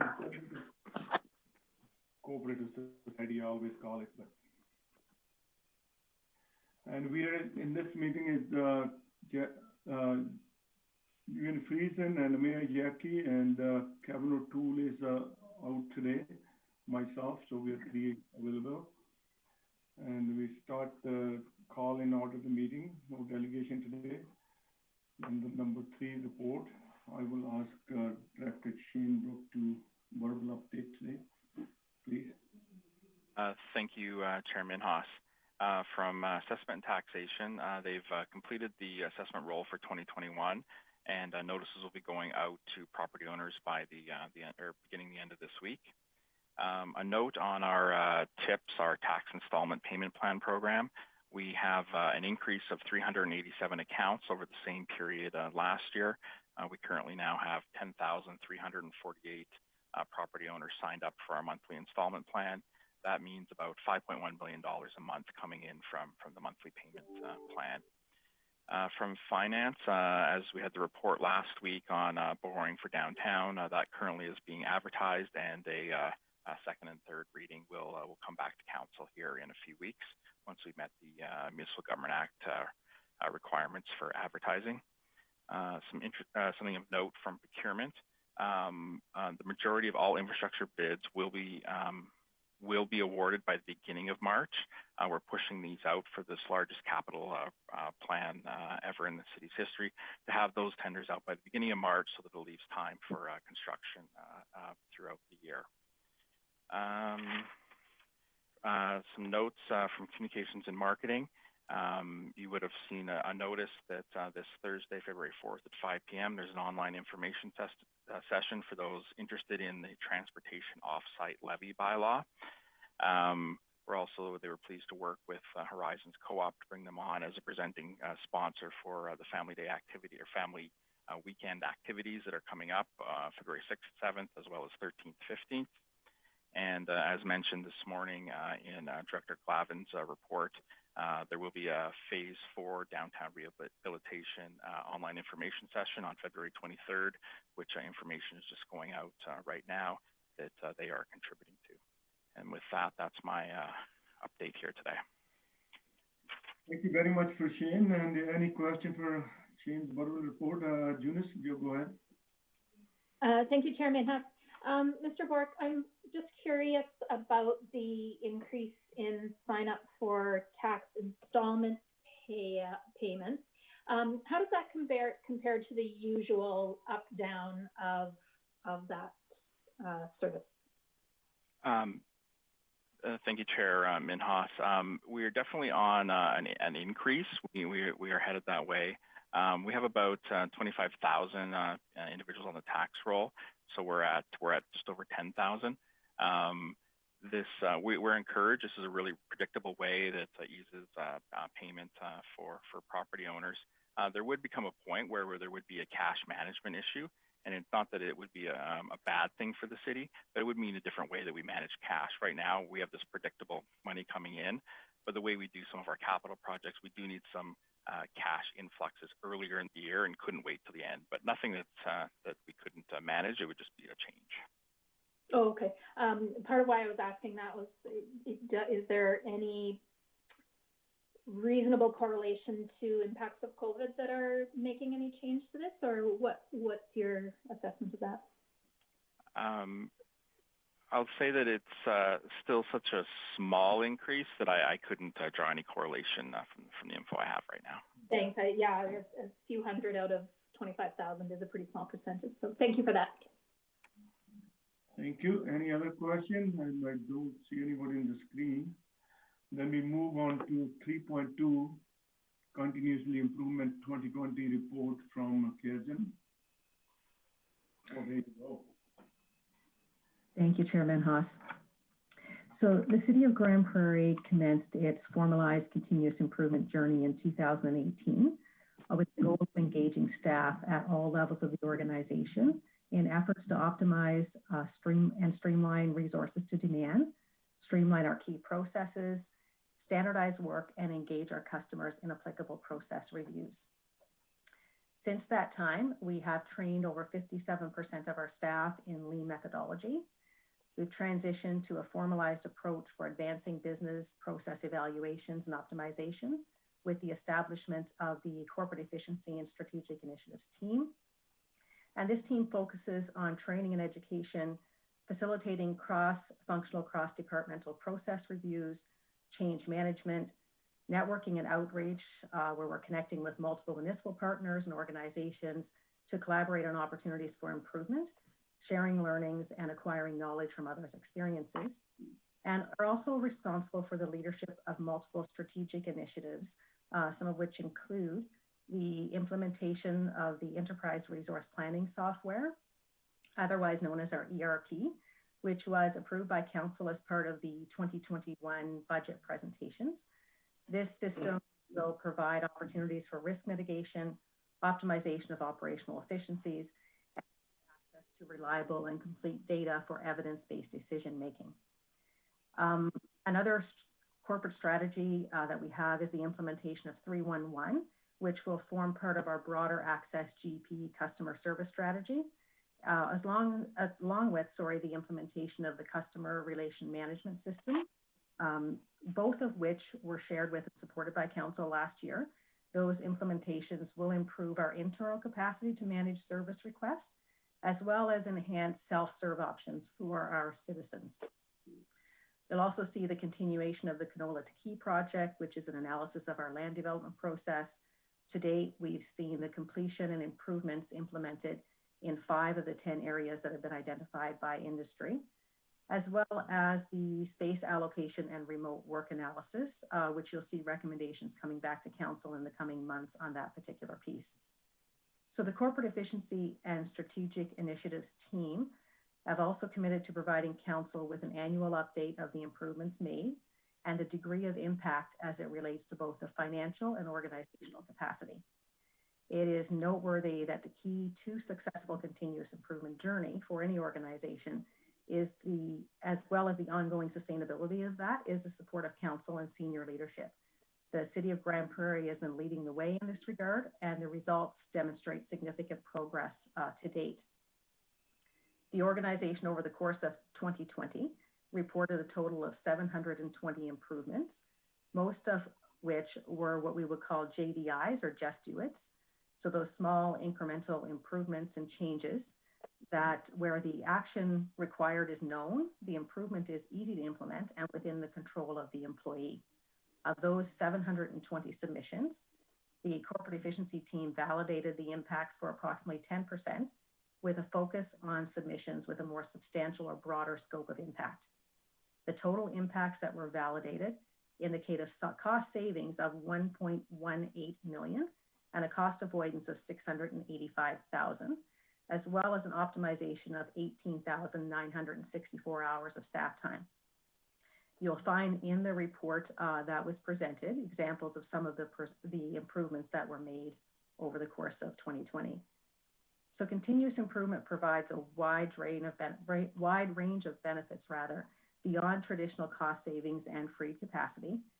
Those improvements allow us to enhance the customer's experience, improving the quality and for both the customer and those performing the work, and often have environmental benefits as well. So the city's administration always looks to challenge the status quo and develop innovative, cost-effective ways to deliver city services. 2020, while it did present us with many challenges, we have seen significant movements in the strengthening of our culture of continuous improvement across the organization, which is providing significant benefit for the organization as well as the community. And we're looking forward to continuing this trend into 2021. If you have any questions pertaining to the details of the report, I would be happy and try and answer those for you. Thank you very much, Councillor. And any questions on detail? Wade, go ahead. Wade? Thanks, Chairman House. Thanks for the report on this, Kinza. I just had a couple questions, and I guess just trying to understand the saying through resource optimization, it's about a $1.86 million savings, and realize the report doesn't cover everything, but when I look at the items that are in the report between cost savings and avoidance, it only adds up to $414,000. So I'm just, I guess what I'm wondering is where's the other 1.4 million? Comparably, and I realize that some of them might be smaller items, but that's a pretty big difference of what's reported in here and what we're saying we're saving. So maybe you can answer that for me, please. Through the chair.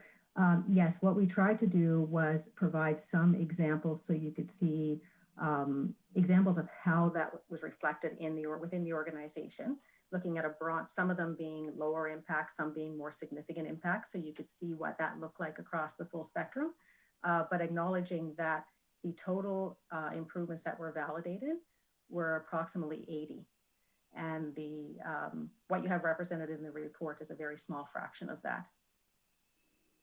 So I guess on that, is there a chance to expand on the report just to, if it was $1 million listed here, $1.2 million listed here out of 1.8, I probably wouldn't be as worried about it. But when there's only $414,000 listed, but in the report saying 1.86 million, it's just a really big gap, I guess, for me to see that it's effective as it is. So just maybe in future reports, if it could be a little bit more somewhat saying we're saving this much, it adding up to that much, just, I guess for my mind, it would just be nicer to see that direct correlation, if that's possible.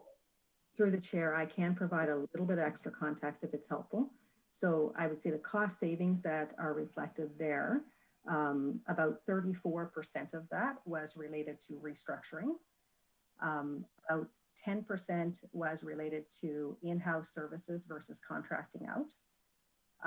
We had about 24%, which was adjustments to our technical services and some cost savings that we were able to see there. And about another 9 to 10% around operational process adjustments. So the remaining 23% were associated with multiple factors, but that's a bit of a breakdown of what type of improvements you would have seen within those cost savings, if that's helpful. Okay. And can just one more, Councillor Minhouse, and then I'll see if anybody else has any questions. The other, I guess, question I have is, you know, it looks like this is all off the back of corporate service or this team, but when I read a lot of these line items, these seem like items that were already happening within departments or that departments are already working on. So I guess I'm trying to understand, where does the credit go? Like when I look at a lot of these items, I mean, we're saying that corporate efficiencies have come up with all these savings, but I guess from knowing, you know, firsthand on some of these were already happening within departments. So is this the department's win or is this corporate efficiencies win? Like, I'm just trying to figure out how we're making sure that our departments are being recognized, because they've been constantly trying to do improvements as well. So if you can maybe just answer me just how this culturally within the organization, who gets the credit for this $1.86 million, as a lot of these seem like they were driven by within departments? Through the chair, absolutely. It is our role to report that back collectively as an organization, what the impacts were. We never ever own the, I guess, the credit for any of those improvements, even in situations where the team is facilitating that cross-departmental process reviews. The credit has always gone back to the departments when improvements are made. That's why when you've seen reports come forward to council in the past in relation to things like canola to key, for example, we made extra effort to ensure that the individual business process owners within the departments are part of those reports back to council, because we want them to take the ownership and get the recognition for the improvements that are made. Our role is purely to help facilitate the reporting of the impacts back to the organization, and in instances to help facilitate that cross-departmental collaboration to ensure they can be successful. But the acknowledgement for that sits back with the departments, and that's been a core piece of corporate efficiency from the onset. So the absence of that does not ensure we have future engagement with the departments and that ongoing sustainability. Okay, thanks for that. I'll see if any other colleagues have any questions. Anybody else? Go ahead, Eunice. Thank you, Chairman Huff. Thanks, Ms. Trim, for this. I like the way that it's laid out with the metrics being in, you know, the soft side as well as the actual financial dollar value attached. I have a couple of questions. One is just in general, a number of these have to do with contact lists or going online processes, things like that. In your estimation, were there any of these that were set up or were accelerated because of the year that we've just been through, where we've all been encouraged not to be out and about and people are working remotely? So are some of those a result of the pressures of this year that we've been through? Or would these all have happened anyway this year? I would say many of those were, many of those would have happened because of the transition in the way we're starting to look at our operations and identify opportunities for cost savings and cost avoidance.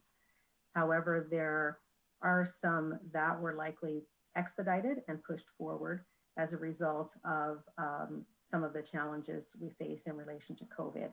So an example might be, we may have transitioned more to an in-house training model versus going off-site for training, because we now have restrictions around being able to travel and be in person for some of those training sessions. If I may continue, Chairman? Yeah, go ahead.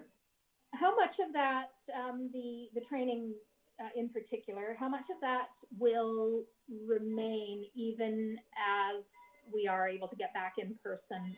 And does your team have any authority, if you will, over, certainly I imagine you can make recommendations to departments about whether to continue with online training or allow their staff to go back. But can you just give me a little context around what we may see going forward with respect to training? So I'll just make it clear at the onset, this team does not have the authority to direct change in process. Our role is merely to work with the departments and facilitate those reviews and make recommendations. That authority would rest back at the director level for each of the service areas. I would say that I anticipate that for sure that some of the variations in training and our approach to training in particular will continue into the future. I would see more into the future having a bit more of a hybrid model, where historically we would have been utilizing more of an in-person model, maybe 90+%. I see that shifting slightly, where that in-person model won't range as high as what we would have seen historically. There's even in areas that are not referenced in this report, in things like our corporate orientation that we provide to all of our staff, the lean training that we provided to staff has all been done virtually, and plans are to continue to provide those options into the future. So I say it will have an impact for sure. I don't see it being 100% virtual or remote necessarily on all of the training that we've made those shifts on. Thank you. Then just one more that I have questions about. It's the procurement sale on government deals surplus. So this is something that historically has always happened, and I think it's a reasonable assumption that it annually, as it happens, it saves us space, and then sometimes we have to procure new items. Sometimes it's replacement and disbursement, so it's just a trade-off for the space. But is this actually new space that's saved, that had we been doing it the old way, we would not have saved? Can you comment on that, please? I would say that particular initiative, while it likely always existed or has existed for some time with the city, has taken on more of a strategic approach over the last couple of years. I can assure you that the storage space at City Hall alone looks quite different today than what it looked 2 years ago. So I would say that we are doing a much better job at cleaning up space that under a previous approach probably would not have seen that space cleaned up to that degree.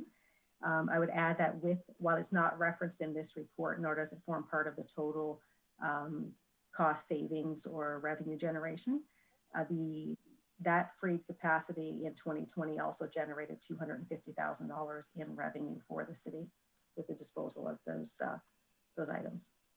Okay. Yeah, I was more curious about how it, saved a bunch of space this year. But yeah, if it was this sort of a front-end loaded project that then I would hope leads to a new way of doing things where we don't hang on to old equipment for 10 years in the basement kind of thing. Thank you. Thank you, Chairman Hassett. Dylan, go ahead. Thank you. I'm just curious, as you're finding cost savings and optimizing hours and freeing up space, how do decisions get made in what happens with the impact of that in terms of when does it go to service enhancements in an area, when does it go to tax relief, and how does that decision get made? What happens with all these savings you find? That's a really good question. The savings that we find, some of them you would have seen that show up in the 2021 budget presentations that we had last year. So any sustained savings that we anticipate will follow forward into the following years, or like a reduction in our operation or capital costs, will see adjustments to the budget. So that's what allowed, partially what allowed administration to put forward the budget that met council's targets without cutting programs in 2020. for the 21 year. However, you will not see a direct dollar for dollar correlation because some of those adjustments are reinvested back into the organization to align with the priorities of council and the strategies for the organization moving forward. Any type of allocation of funding as a result of savings, again, is something that would have to be reviewed and approved on the operational side by senior administration. Thank you. Wade? Thanks, Councillor Minhas. Just one other one. I'm just trying to look at, it's similar to Councillor Bressy's question. Like we're saying in the report that we had about 19,000 hours saved, which is almost 10 full-time staff. I guess I don't know, was anybody laid off directly because of this, or is this, we freed up capacity of $19,000 or 19,000 hours approximately?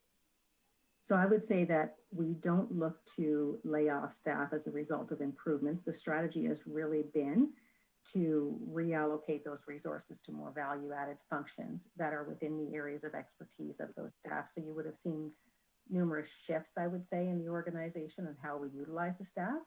Our efforts really there is to contain our total labor demand into the future.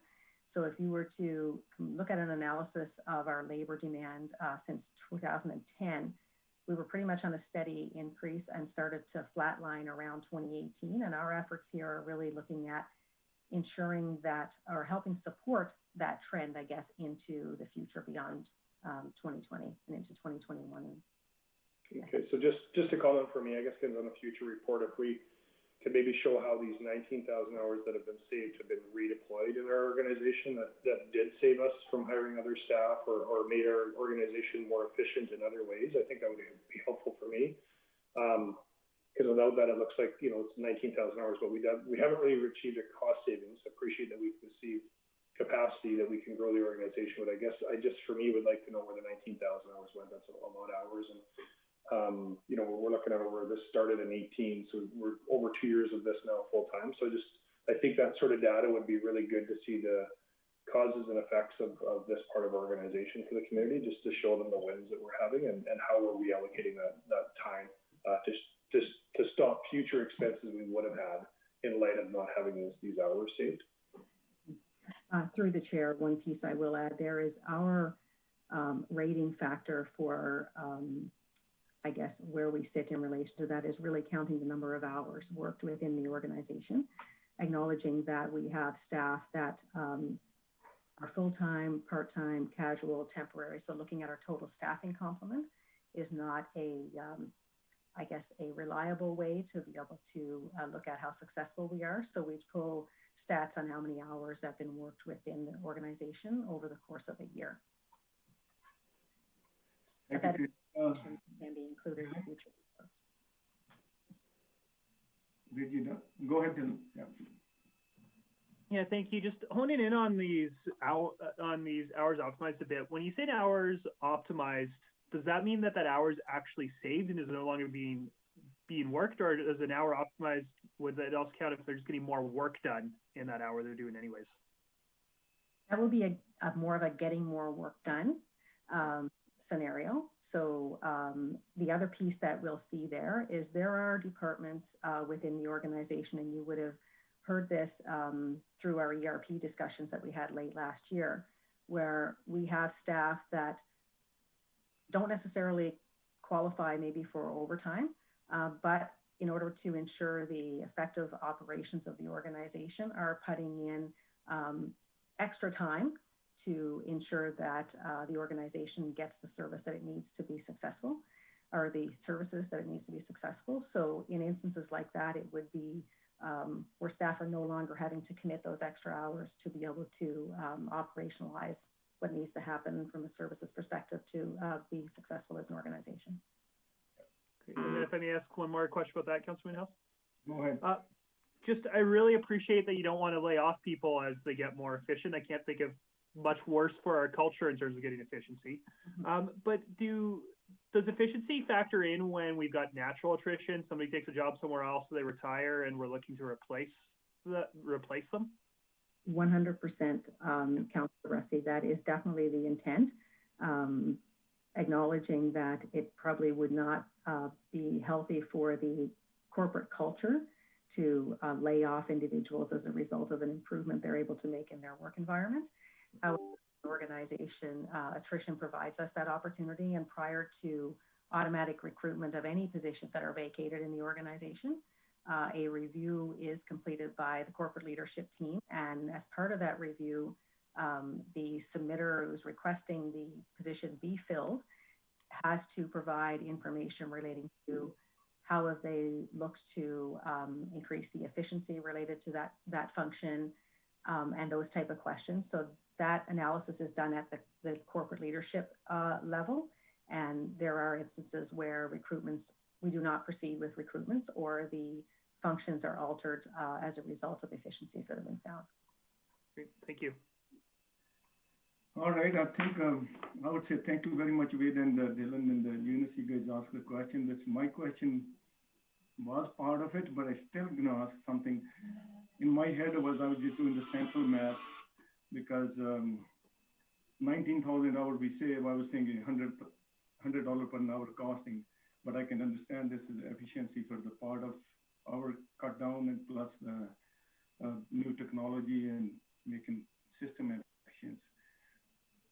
Still come to my mind, what's hourly cost for not including whatever efficiency we doing it, IT or whatever the system we bring in the new one, to make our efficiency more effective, and training part, the cross training each of people they can do the job. I don't know if you have to give the answer to this one, but this was in my mind to see how did we save with the efficiency, how did we save hourly cost, what's the difference?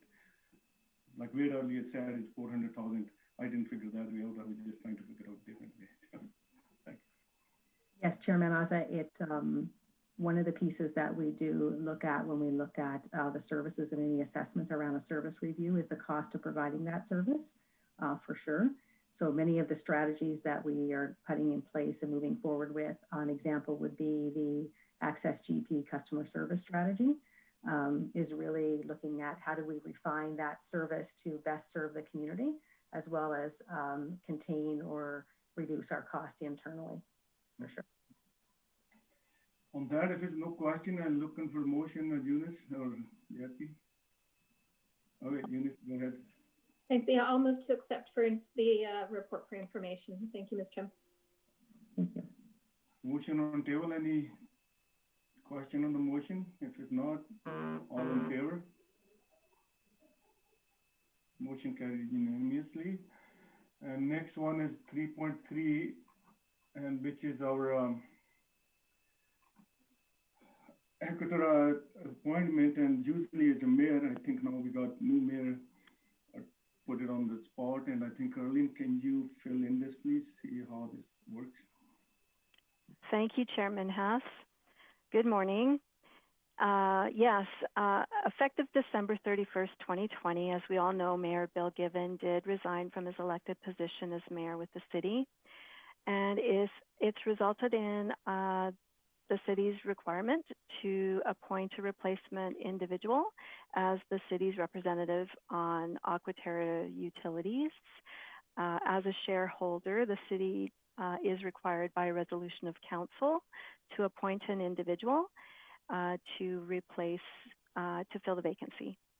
So this morning, I'm here to request that committee recommend council appoint Mayor Jackie Clayton as the city's of Grande Prairie's authorized representative at all meetings of the shareholders of Aquaterra Utilities. Thank you. And go ahead, Mayor. Thank you, Chairman Haas. Just so for some sort of comfort, I will remove myself from the conversation. I'll be listening, but I'm going to turn my camera off and won't vote on this discussion. But yeah, I'll be back when you're done. I got a question on this one, because we are still quorum with the two people, because Kevin O'Toole is not around and Jackie will be leaving. Arlene? That is correct. We can still vote as two members of this committee. Okay, thank you. Okay, Eunice, go ahead. Yeah, I would be pleased to make the motion that committee recommend council appoint Mayor Jackie Clayton as the city's representative as the shareholders of Aquaterra. And I think I'm actually delighted to make this recommendation. She will do a fantastic job representing the city's interests in an articulate and very pointed way. Thank you, Councilor Junius. Motion is on the table. Arlene, can you say what the wording is proper? Absolutely, I can. The wording for the motion is committee, recommend council, appoint Mayor Jackie Clayton as the City of Grande Prairie's authorized representative at all meetings of the shareholders of Aquaterra Utilities Incorporated. Thank you very much. The motion is on the table. Any question? I don't see it. All in favor? Motion carried as unanimous with the two people. So the last item is the outstanding item for our committee. I ask Shane to please update. Thank you, Chairman Haas. Both items are on track for the expected report date. Thank you. So go ahead, Eunice. Yeah, so I'll move to accept the outstanding items list as presented. Thank you, Jackie. You can back. All in favor? Serving carried unanimously, and I think we're done with this. I think Wade, you are the next one. Okay, thanks, Councilor Haas. If everybody is good to keep going here, we'll move into the Protective and Social Services Committee agenda. On this committee is myself, Councilors O'Toole, Councilor Friesen, and Mayor Clayton. So we'll get started with our reports, as we had no delegates, and we'll look to Director Manuel, please. Hey, good afternoon. In community social development, they continue to monitor and support the hotel isolation site in support of the vulnerable sector. Passionate Heart event will be held virtually on February 12th via Zoom. In enforcement services, a review is continuing in regard to the vehicle for hire bylaw, and considerable amount of time is being spent on that project, and it's expected to be brought forward to committee and then council in March. Utilization of gov deals. So enforcement services manages the lost and found property for the city and for the RCMP. And due to COVID restrictions on in-person auctions, we've been able to utilize gov deals platform through procurement as an efficient, effective way of disposing of property. So that initiative through procurement has proven to be very valuable. With GPREP, they report that the disaster recovery program for the Chickay Creek fire, which was the high level in area fires, is just finalizing, and work between finance and the province to reconcile any outstanding amounts is concluding. So it's positive. The city's getting all the money that it's been owed. Additionally, information regarding to spring flooding from 2020 are now being processed through the disaster relief program as well. And that's in response to the city's assistance to the town of Sexsmith. The fire department's reporting that they have gone operational in serving Northern Rockies Regional Municipality. I believe that's the Fort Nelson area, as a provider of their 911 call service. So that is should be an added benefit to the residents of that area who can now access 911 services for police, ambulance, and fire. And in the RCMP on January 27th, I'm pleased to report that we held our first Municipal Policing Advisory Committee meeting, where we had an opportunity to meet the committee members and have some discussion around future organization. So very pleased that that has now come to fruition. So that's the update. Okay. Thanks, Director Manuel. Any questions for Director Manuel? Okay, well, thanks for your reports. Seeing none, we'll move on to item 3.2, our Indigenous Liaison position, and I will open the floor to Ms. Angela Sutherland if she's available. Hello, good afternoon, everyone. Brief background on this item.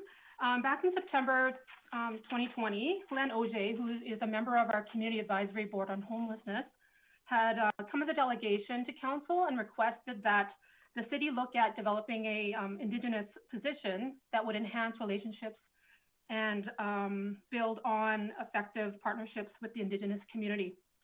So the administration was tasked with this, and I have to say that we were really honored to walk through this with our Indigenous partners and facilitate the process. So as we're all aware that the City of Grande Prairie has some solid advancements towards working with the Indigenous community historically.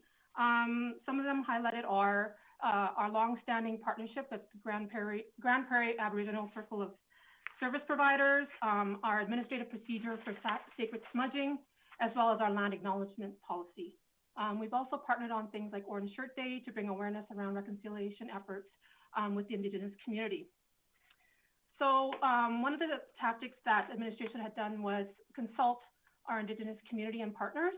Of course, as you know, we need to consult with people and not do for people. So we held various consultations in a variety of platforms, recognizing that we had a pandemic and we were quite flexible with how we approached people. We did some focus groups, we talked over the phone, we did consultations, and we're very, very happy to have those sessions with our partners.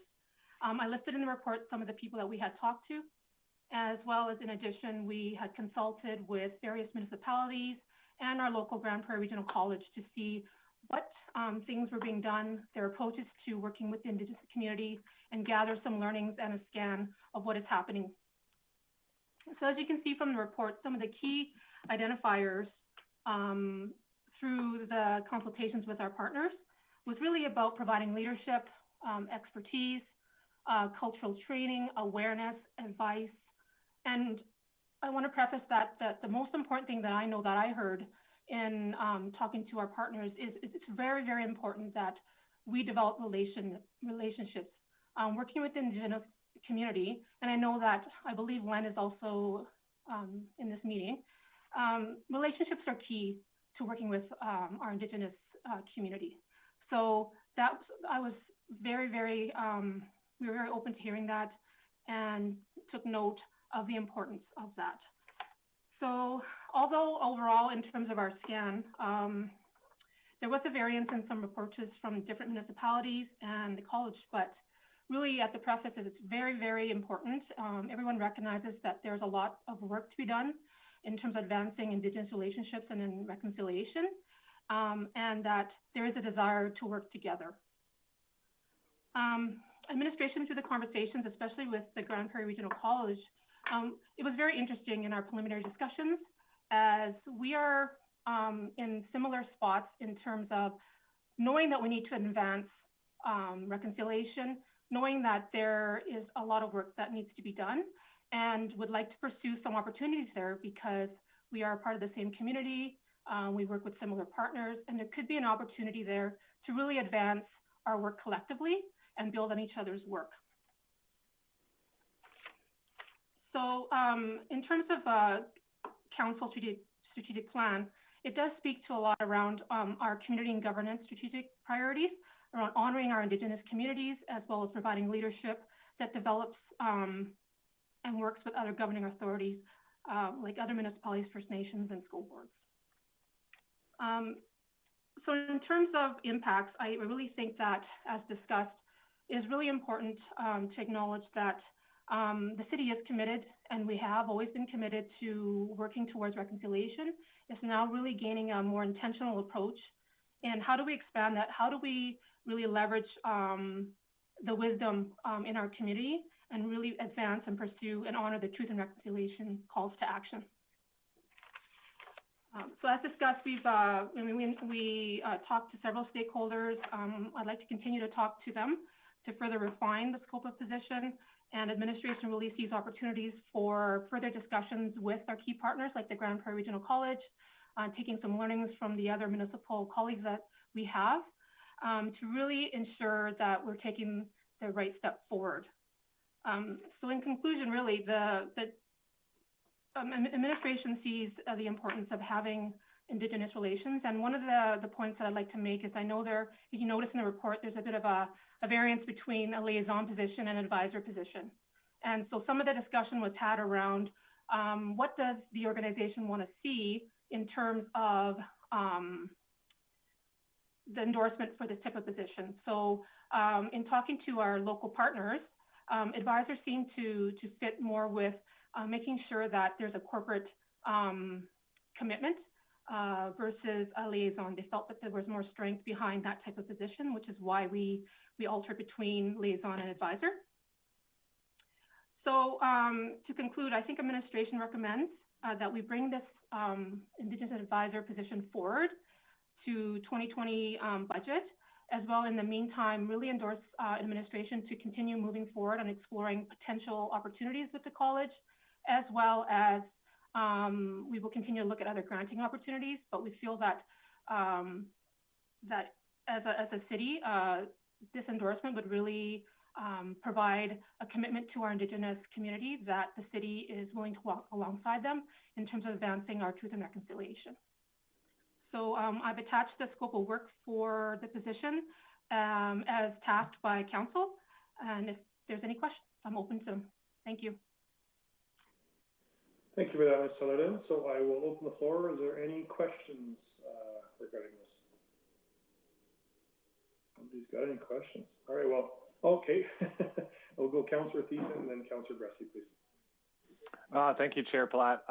You know, I actually don't have any questions. I'd just like to recognize that there are members from our Community Advisory Board on Housing and Homelessness, as well as from our First Nation, our FNMI community, I guess we'll say, that are here as well. So if anybody has any questions that it could be related to or answered with those people as well. So I'll just recognize Len Auger. I see him in the room. I'm not sure who else. Thanks. Councillor Bressie. Great, thank you. Two questions. Is one, just so I noticed the scope of work, there was a scope to establish an advisory circle of Indigenous elders and community members. How would that differ from accessing Jabacos? And I just want to make sure we're not stepping on any toes with the great work Jabacos does. Certainly, through the chair. Jabacos, of course, is a key partner in all of this reconciliation work. And Len can correct me if I'm wrong, but Jabacos is one committee that has an Aboriginal circle of service providers. So there's people there that are from the Indigenous community, as well as people that serve the Indigenous community. I would say that an additional advisory committee made up of a broader scope of elders and that wisdom circle is something that would complement that. It is not essentially the same group of people. Great. Len, do you have anything to add to that, Len? Good morning. Yeah, I would, first of all, Angela, I would like to thank you for the work that you did. I think there's a lot of good information. You gathered quite a bit. And justification for this role, I think you pretty well have it all. Talking about wisdom, elders, circles, you'll notice a lot of government organizations are actually starting to refer to wisdom circles by elders. And I think in the long term, it would benefit any of our organizations and the city if there was a elders wisdom circle that this advisor would be able to work with. Because you do need elders wisdom, I guess, if you want to use that word. And so there is value to wisdom councils. To watch out for, Angela, I think, Jabacos, again, is kind of out there. Not everybody knows what they do. So there is some homework to do with what the organizations all do. As an example, we need to better define what JPECOS is all about. We need to define really what the Friendship Center is all about, and I think we've talked this before. And I think an advisor would be able to provide a bridge amongst all these organizations, and then be able to provide direction for the organization on how we want to work with the city. And I saw a lot of value in some of your comments here about this advisor role would help educate, help train the city employees in culture, in tradition, and ceremony, and the issues that have happened with TRC over the last 100 years. I really think there is value to utilizing the elders that we do have in the community. And like I can honestly say I'm aware of about a half a dozen elders in the community, and they would provide their input and as to what needs to happen. Did that answer your question, Dylan? Yeah, thank you. Kind of a long-winded political answer. Thanks, Dylan. Dylan, did you have another question, a follow-up question? Not another question, but just a comment as the committee's considering this.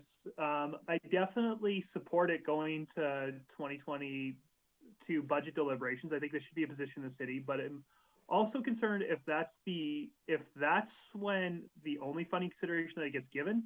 That means that if it gets approved, it doesn't actually get approved till mid-December. It's probably not getting hired till February, March.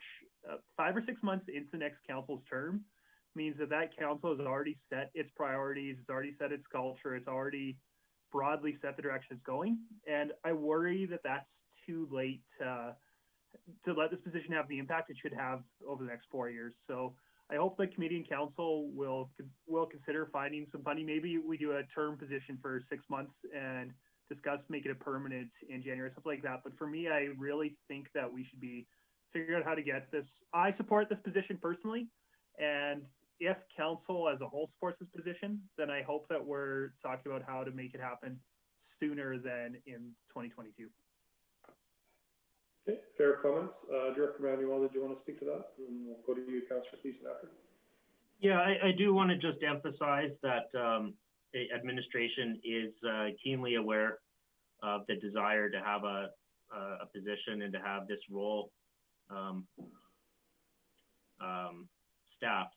That being said, we are still inclined that we are going to participate in a number of other ways to ensure that the intent of the position is being met in the meantime, right? We're going to work with community members. We're going to work with, prospectively the college and, their elder in place and those sorts of initiatives to ensure that we're not just shelving this until budget deliberations, is that we're doing ongoing work and creating a path to see what it looks like on a more permanent basis with some better analysis. That being said, we will also pursue grant opportunities if they become available. And as always, we'll constantly assess our internal staffing abilities. Thanks, Director Manuel. Councillor Thiessen, you had a question or comment? Yeah, thank you, Chair Platt. I think it's probably more of a comment. I'd just like to say that I really appreciate what Director Manuel said, and super appreciate what Councillor Bressie had to say about perhaps creating a term position. My hope is that with either the federal or the provincial government, that there might be a grant opportunity just for just operational funding a position to help with this as we work the whole budgetary considerations and a new election and stuff like that.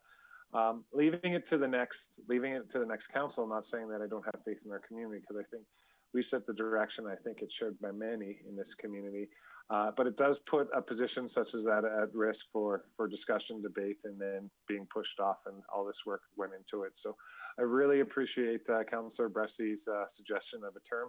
I know that we had conversations at CAB about about trying to make this position happen sooner rather than later, and just finding the definitions about it, and then like seeing what how we work with the other First Nations populations and groups around the community. So I was a bit surprised to see that we're putting it off till 2022. Reassured by Angela and Chris here that the city's focus is still on that, which was part of council's focus. But yeah, if there is a grant to be found or a way in the budget, or even the perfect tire that just comes through, you know, I don't think we should sleep on this. I think it's well defined, and hopefully committee will approve this, send it to council for approval there. So yeah, that's my 2 cents. Thank you. I guess I'm just going to call my own number, then I'll go to Mayor Clayton on this.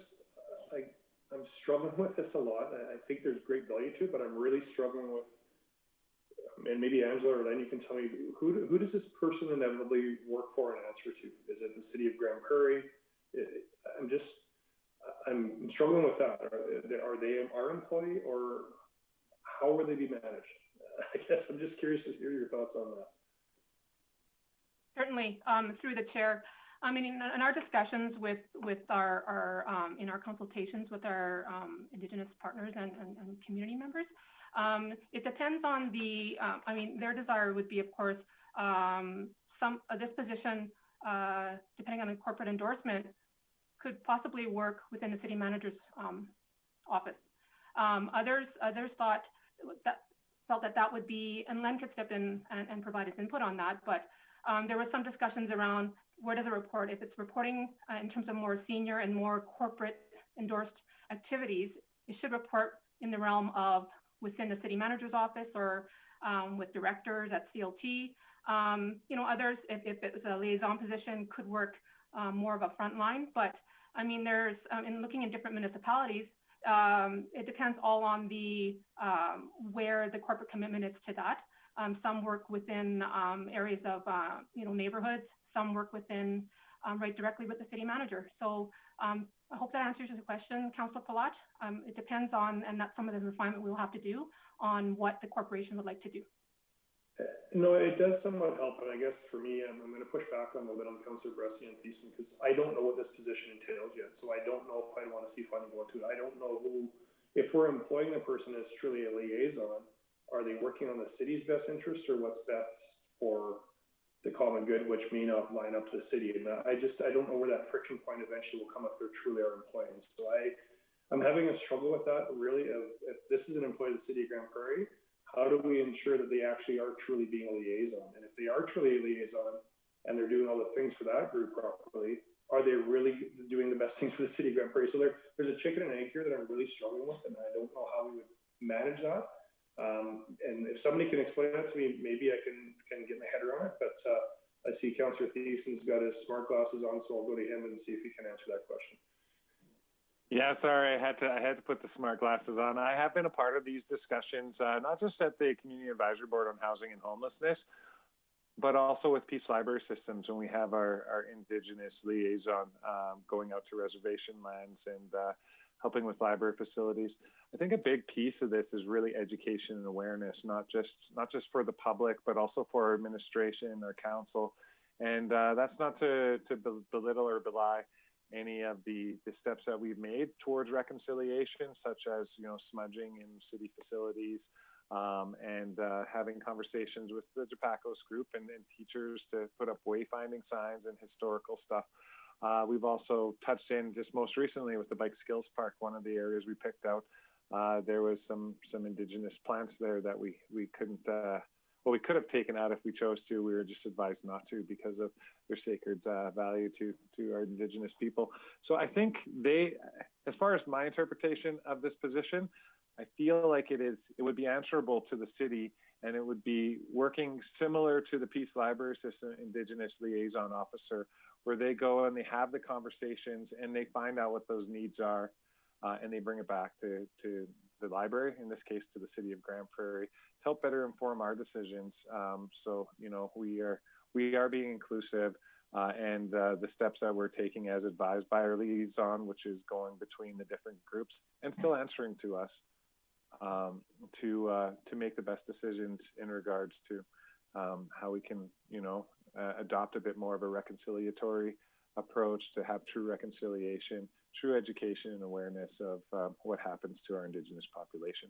And in the realm of even something, well, I'll say something as serious as housing and homelessness, there is an overrepresentation of our First Nations, Indigenous population out on the streets, living in poverty and other stuff like that. And as an organization that seeks to help all members of our community, I think that's something that we need to be able to look at and address and not be ashamed of it, but educate ourselves and take the steps that can, help empower those people who are down and out to, rise within themselves and their culture through the processes that would be advised by a position such as this. Okay, well, thanks for that, Councillor Thiessen. I know that's the passion thing for you for sure. So I'll go Councillor Clayton, Councillor Bresty, and then Councillor Friesen, please. Or Mayor Clayton, sorry. That's okay. Thank you, Chair Plott. I just wanted to thank administration and the work with Mr. Auger in regards to the presentation. I think that this is a step in the right direction. There's a lot of good information here. The consultation process is extremely important because I think Council really values an opportunity for better communications and the potential that an Indigenous advisor could be. And I like the approach of not rushing into it. I think that 2022 budget is here before we know it. And I think that, as we continue to do the work with JPACOS and GPRC and elders community, I think that this role could be something that is very beneficial in regards to our communication strategy. We know that over time and in the past history, it hasn't been a priority, and our communication may not have been as great and or as inclusive as it could be. So I really thank Ms. Sutherland and Mr. Auger for the work that you've done on this, bringing forward the discussion, and I look forward to, if re-elected, having this conversation for the 2022 budget. So thank you for that. Okay. Thanks, Mayor Clayton. Councillor Bresty. Thank you. Yeah, and when I look at it, I first started looking at this in terms of a bunch of individual projects that I see this could be valuable for. We recruit boards and committees, and we know that our Indigenous community is underrepresented in those. And this would be a good position to help us make sure we're getting quality applications to those committees. I look at when I was new on council, Indigenous ceremony and culture was something that one of my joys of council is that it's allowed me to dip my toes in and learn a lot more about Indigenous ceremony and culture. And it would have been sure nice to have early in my council career somebody to tell me, hey, here's what you do when you go to a smudge. Here's the protocol with elders. And instead of me having to do that trial and error, I think I could have been more effective if I'd had help. So I see a lot of little projects like that. But I think for me, it's more a culture thing. And I think an analogy is a department we just heard from is our corporate efficiency department, where you've got people that in our organization, council has said that being more efficient is a top priority for this organization. And so our city manager created people within the organization who champion efficiency, who give training on efficiency, and who measure and report back on how we're doing it as an organization. And I see this position being similar to that.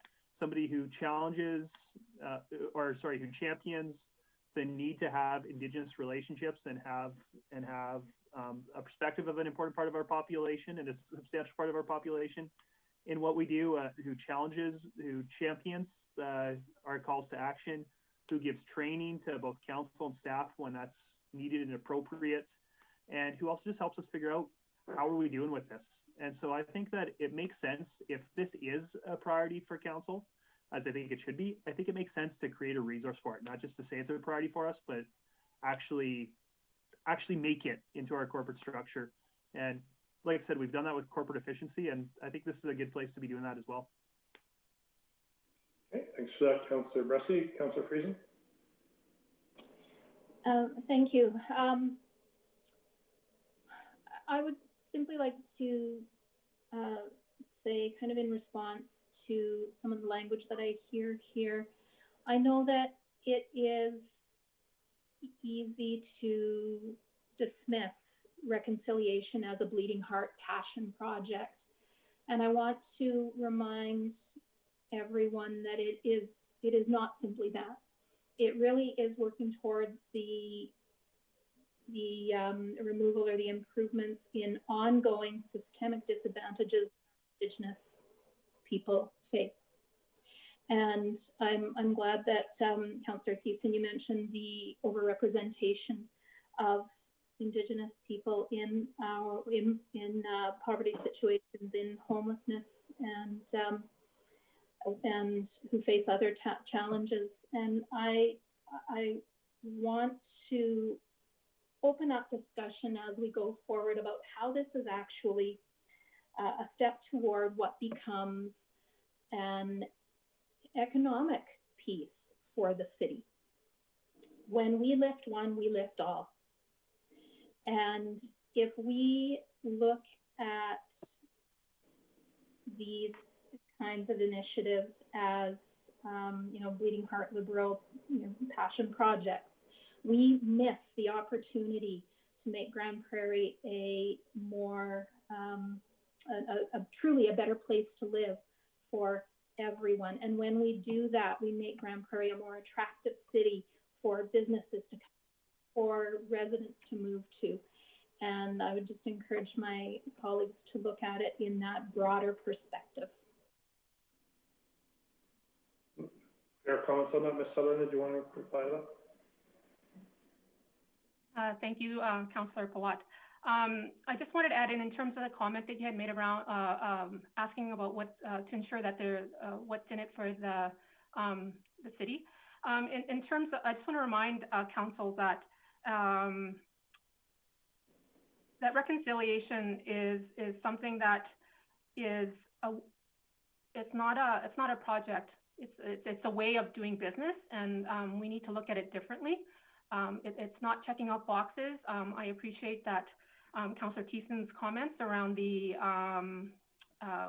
from the homelessness and housing perspective, but there's a lot of I think perspectives that are different than how the city does business, and what are the opportunities that we may be missing right now because we're looking at it in our traditional way, whereas we could be learning from our Indigenous community on how to approach, how to work together collaboratively. I think there's a lot of assets there and opportunities that we're missing in terms of what Councillor Friesen has said in economics, but also that strengthening of our community is a totally different perspective on how we do business, and I think the city would be in a more advantageous position if we were to explore this space. Thank you. Okay. Thanks for that. I guess just one last question, and I'll look for a motion of one of the recommendations or something else.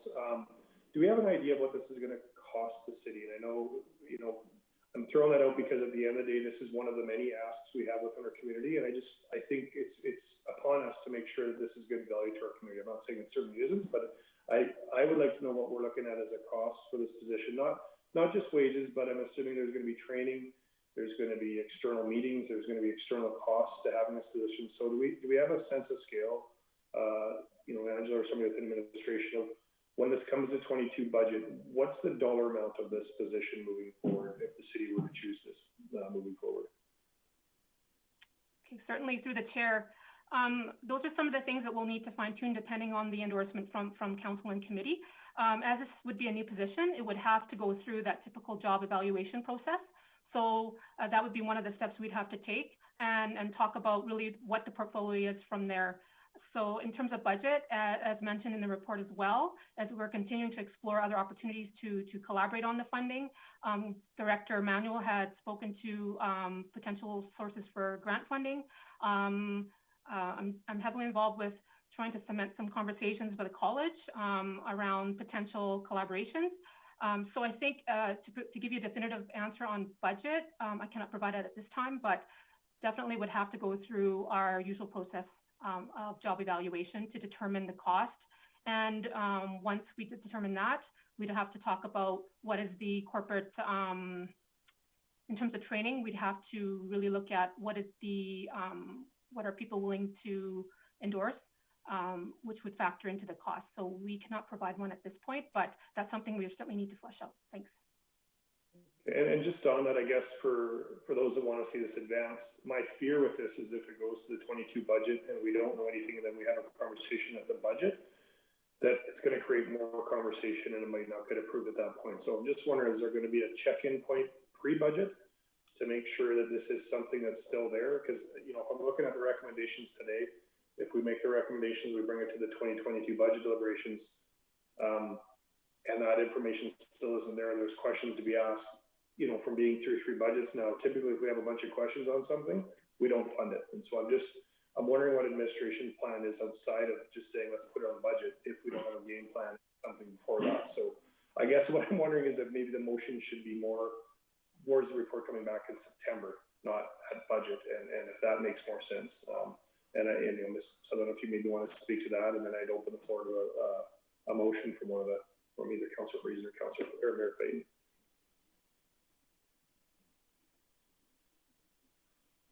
Or Len, if you had a comment on that, please jump in. Yeah, I do. I think when we talked about the budget, you know, there's going to be the annual salary, which is a standard cost. You know, most people have an idea of that. I think, though, if we're going to use this person or this advisor or this liaison to do a lot of the education and awareness training that's required under TRC number 57, as an example, to get all municipal employees, they call them servants in the TRC, but I think that's beside the point. There's going to be value to have a person in your system that could do all that, or most of it. And you won't have to pay for consultants to come in and do it. And so how would we determine the savings on that? Do you have an idea what kind of consultants you use right now to come in and do training for your employees? So there's got to be some payback by an individual with this type of role, where you could utilize them to do a lot of that education and awareness training about the history, the tradition, the ceremony for the employees. And the other one, I haven't heard of anybody yet under the TRC requirements. How do you measure? It says measure your progress towards reconciliation, all the items that are in TRC. If you were to take a look at what the city of Grande Prairie has already done in relation to TRC and its requirements, where would you put yourself right now? Would you put yourself at 10%, 25, 50? And I'm not aware, but I haven't heard of anybody being fined for not doing the TRC recommendation. So what's the value to that? When I take a look at the big picture, I think an advisor or a liaison with those type of skills, your payback's going to be immeasurable. So how would I do that? How would you do that, as an example? So when I take a look at budgetary concerns, and you're right, though, Wade, you know, to have a better picture of what it's going to cost is good. But if we had a better picture of how that person would be utilized in cost savings, is also good, but how do you measure that? I don't know how many city employees there are, and I don't know how many of them would take Indigenous culture awareness training, that type of stuff. So I would be stuck to give you a number, myself personally. Maybe Angela could, but. Yeah. No, and those are fair comments, then maybe Len, and maybe that's part of the discussion when it comes budget of the value of it, and that's, you know, an debate on value at this point. But I'd look to entertain a motion here, if I could, with somebody, please, so we can move forward with this agenda. Councillor Friesen.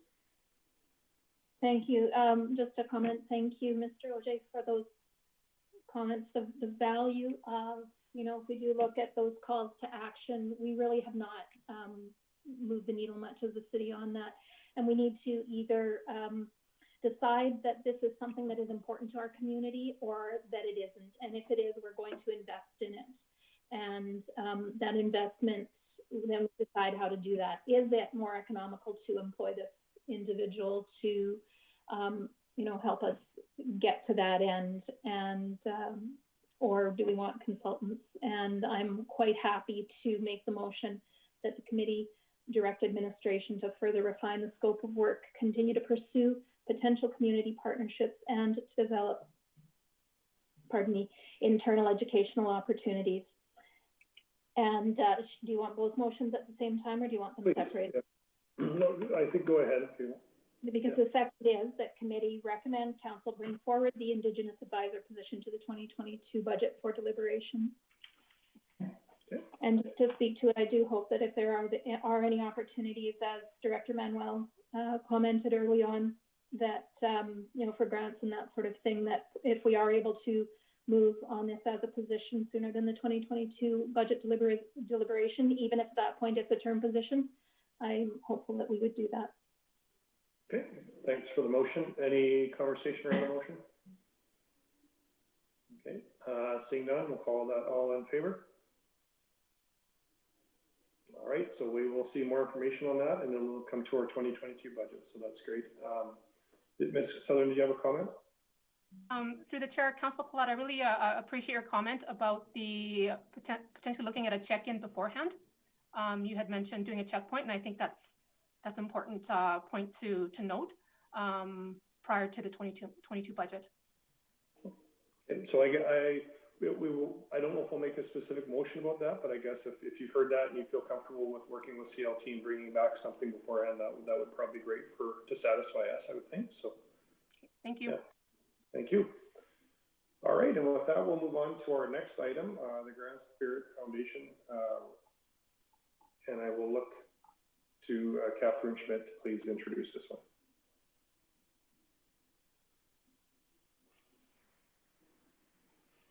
Let's see if I can get my camera to work here.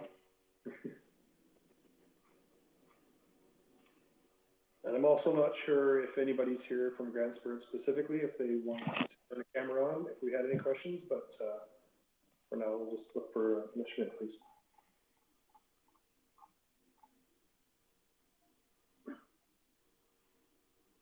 All right. Good afternoon, everyone. So I'm here today to talk about the Grande Prairie Foundation and the Rent Supplement Program.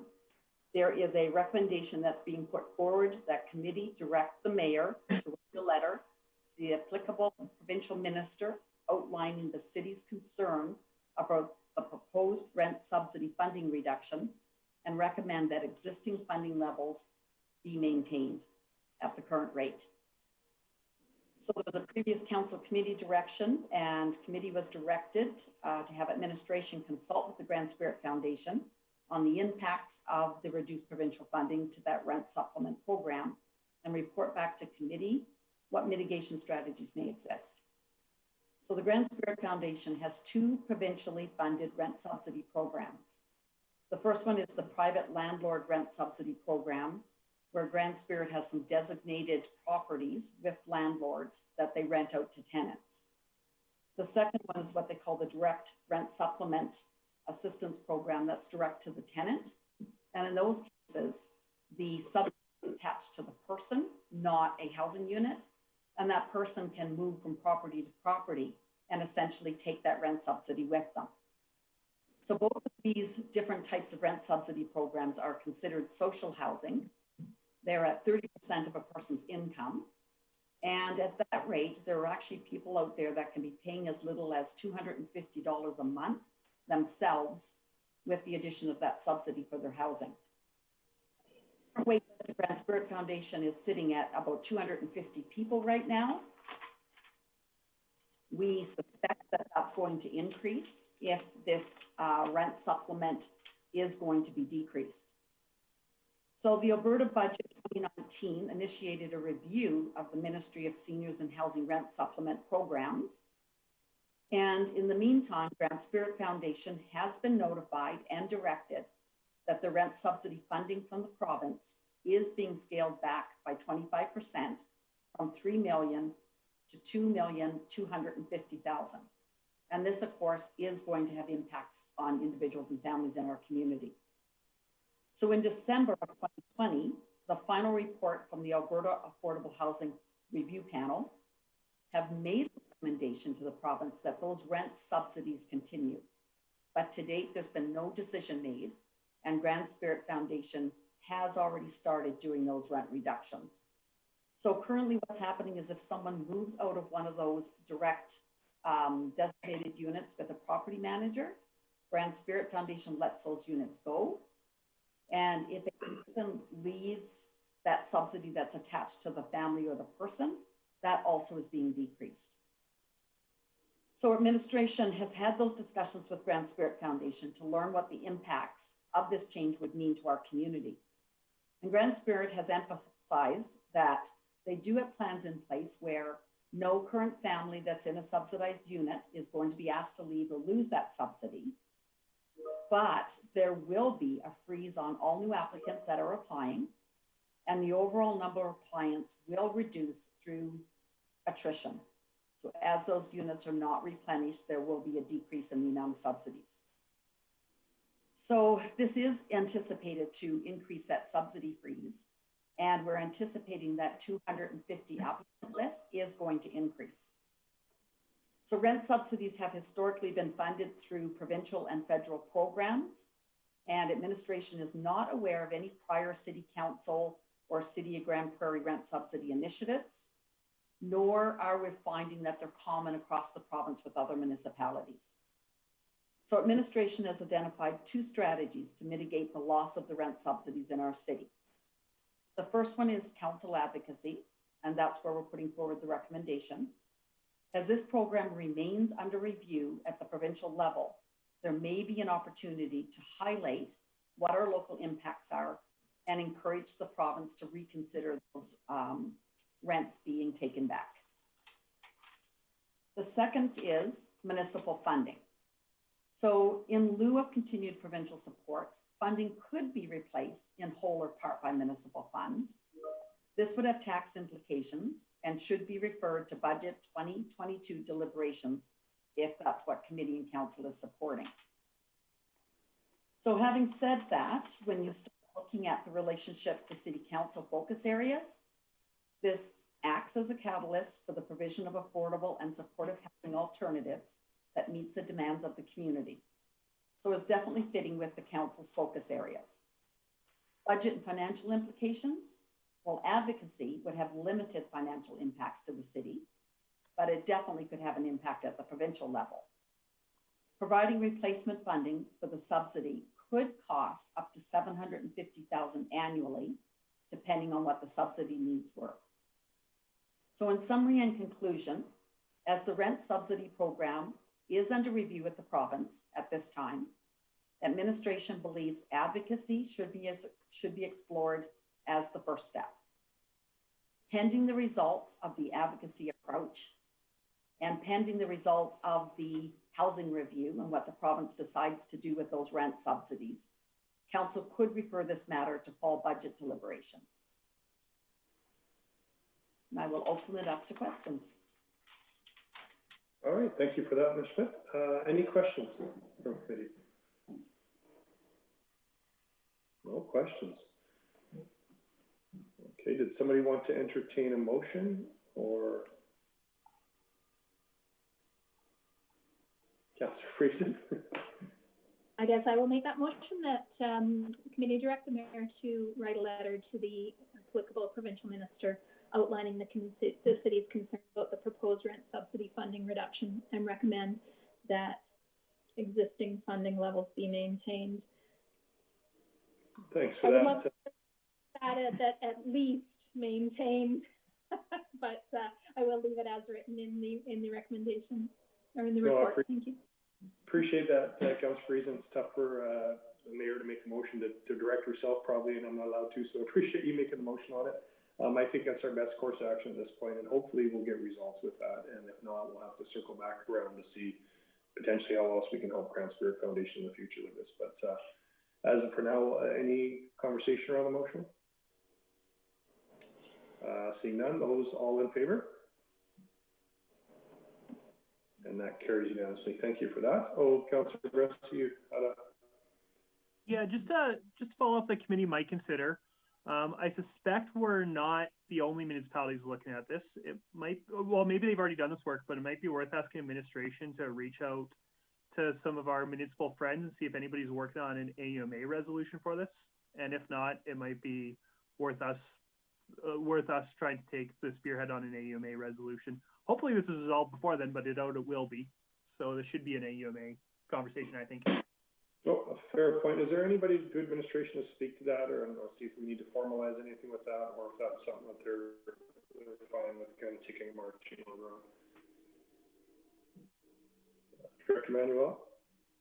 Yeah, certainly I can add that to the list of, so one, I will check to see if there's already been a motion that's been put forward in regard to that from any other communities, but if there hasn't been, I can certainly add it to our list of items to present forward. Okay, that sounds great. Well, and I guess while you have your camera on, Director Manuel, if you wanted to maybe just update us with the outstanding items, that's the next item for us to discuss here. Yeah, certainly. So items 1127 and 1117, I believe were addressed today in the reports given by Ms. Sutherland and Ms. Schmidt. And the other items are on track to meet the dates identified in the list. Okay, great. Thanks for that. A motion for the outstanding items, please. Mayor Clayton. So moved. Okay, thank you for that. Any discussion on the motion? Seeing none, all those in favor? And with that, we've completed our meeting, and I want to thank everybody for today. That was a long day. We've been on Zoom for over 4.5 hours now here, so appreciate everybody sticking it out, and that concludes our Protective and Social Service Committee. My apologies. Oh, sorry. Vote in the camera. Oh, great. We have another item. So we need to make a motion to adjourn, I guess. And then, is that another Zoom link as well? Yes, it's a separate one. Okay. Mayor Clayton? So I would move that we move in camera. And that being said, could we have a 5-minute bio break? Yeah, that sounds good. And I guess everybody knows to hop onto another link when we come onto this end, correct? Okay. Thanks, everybody.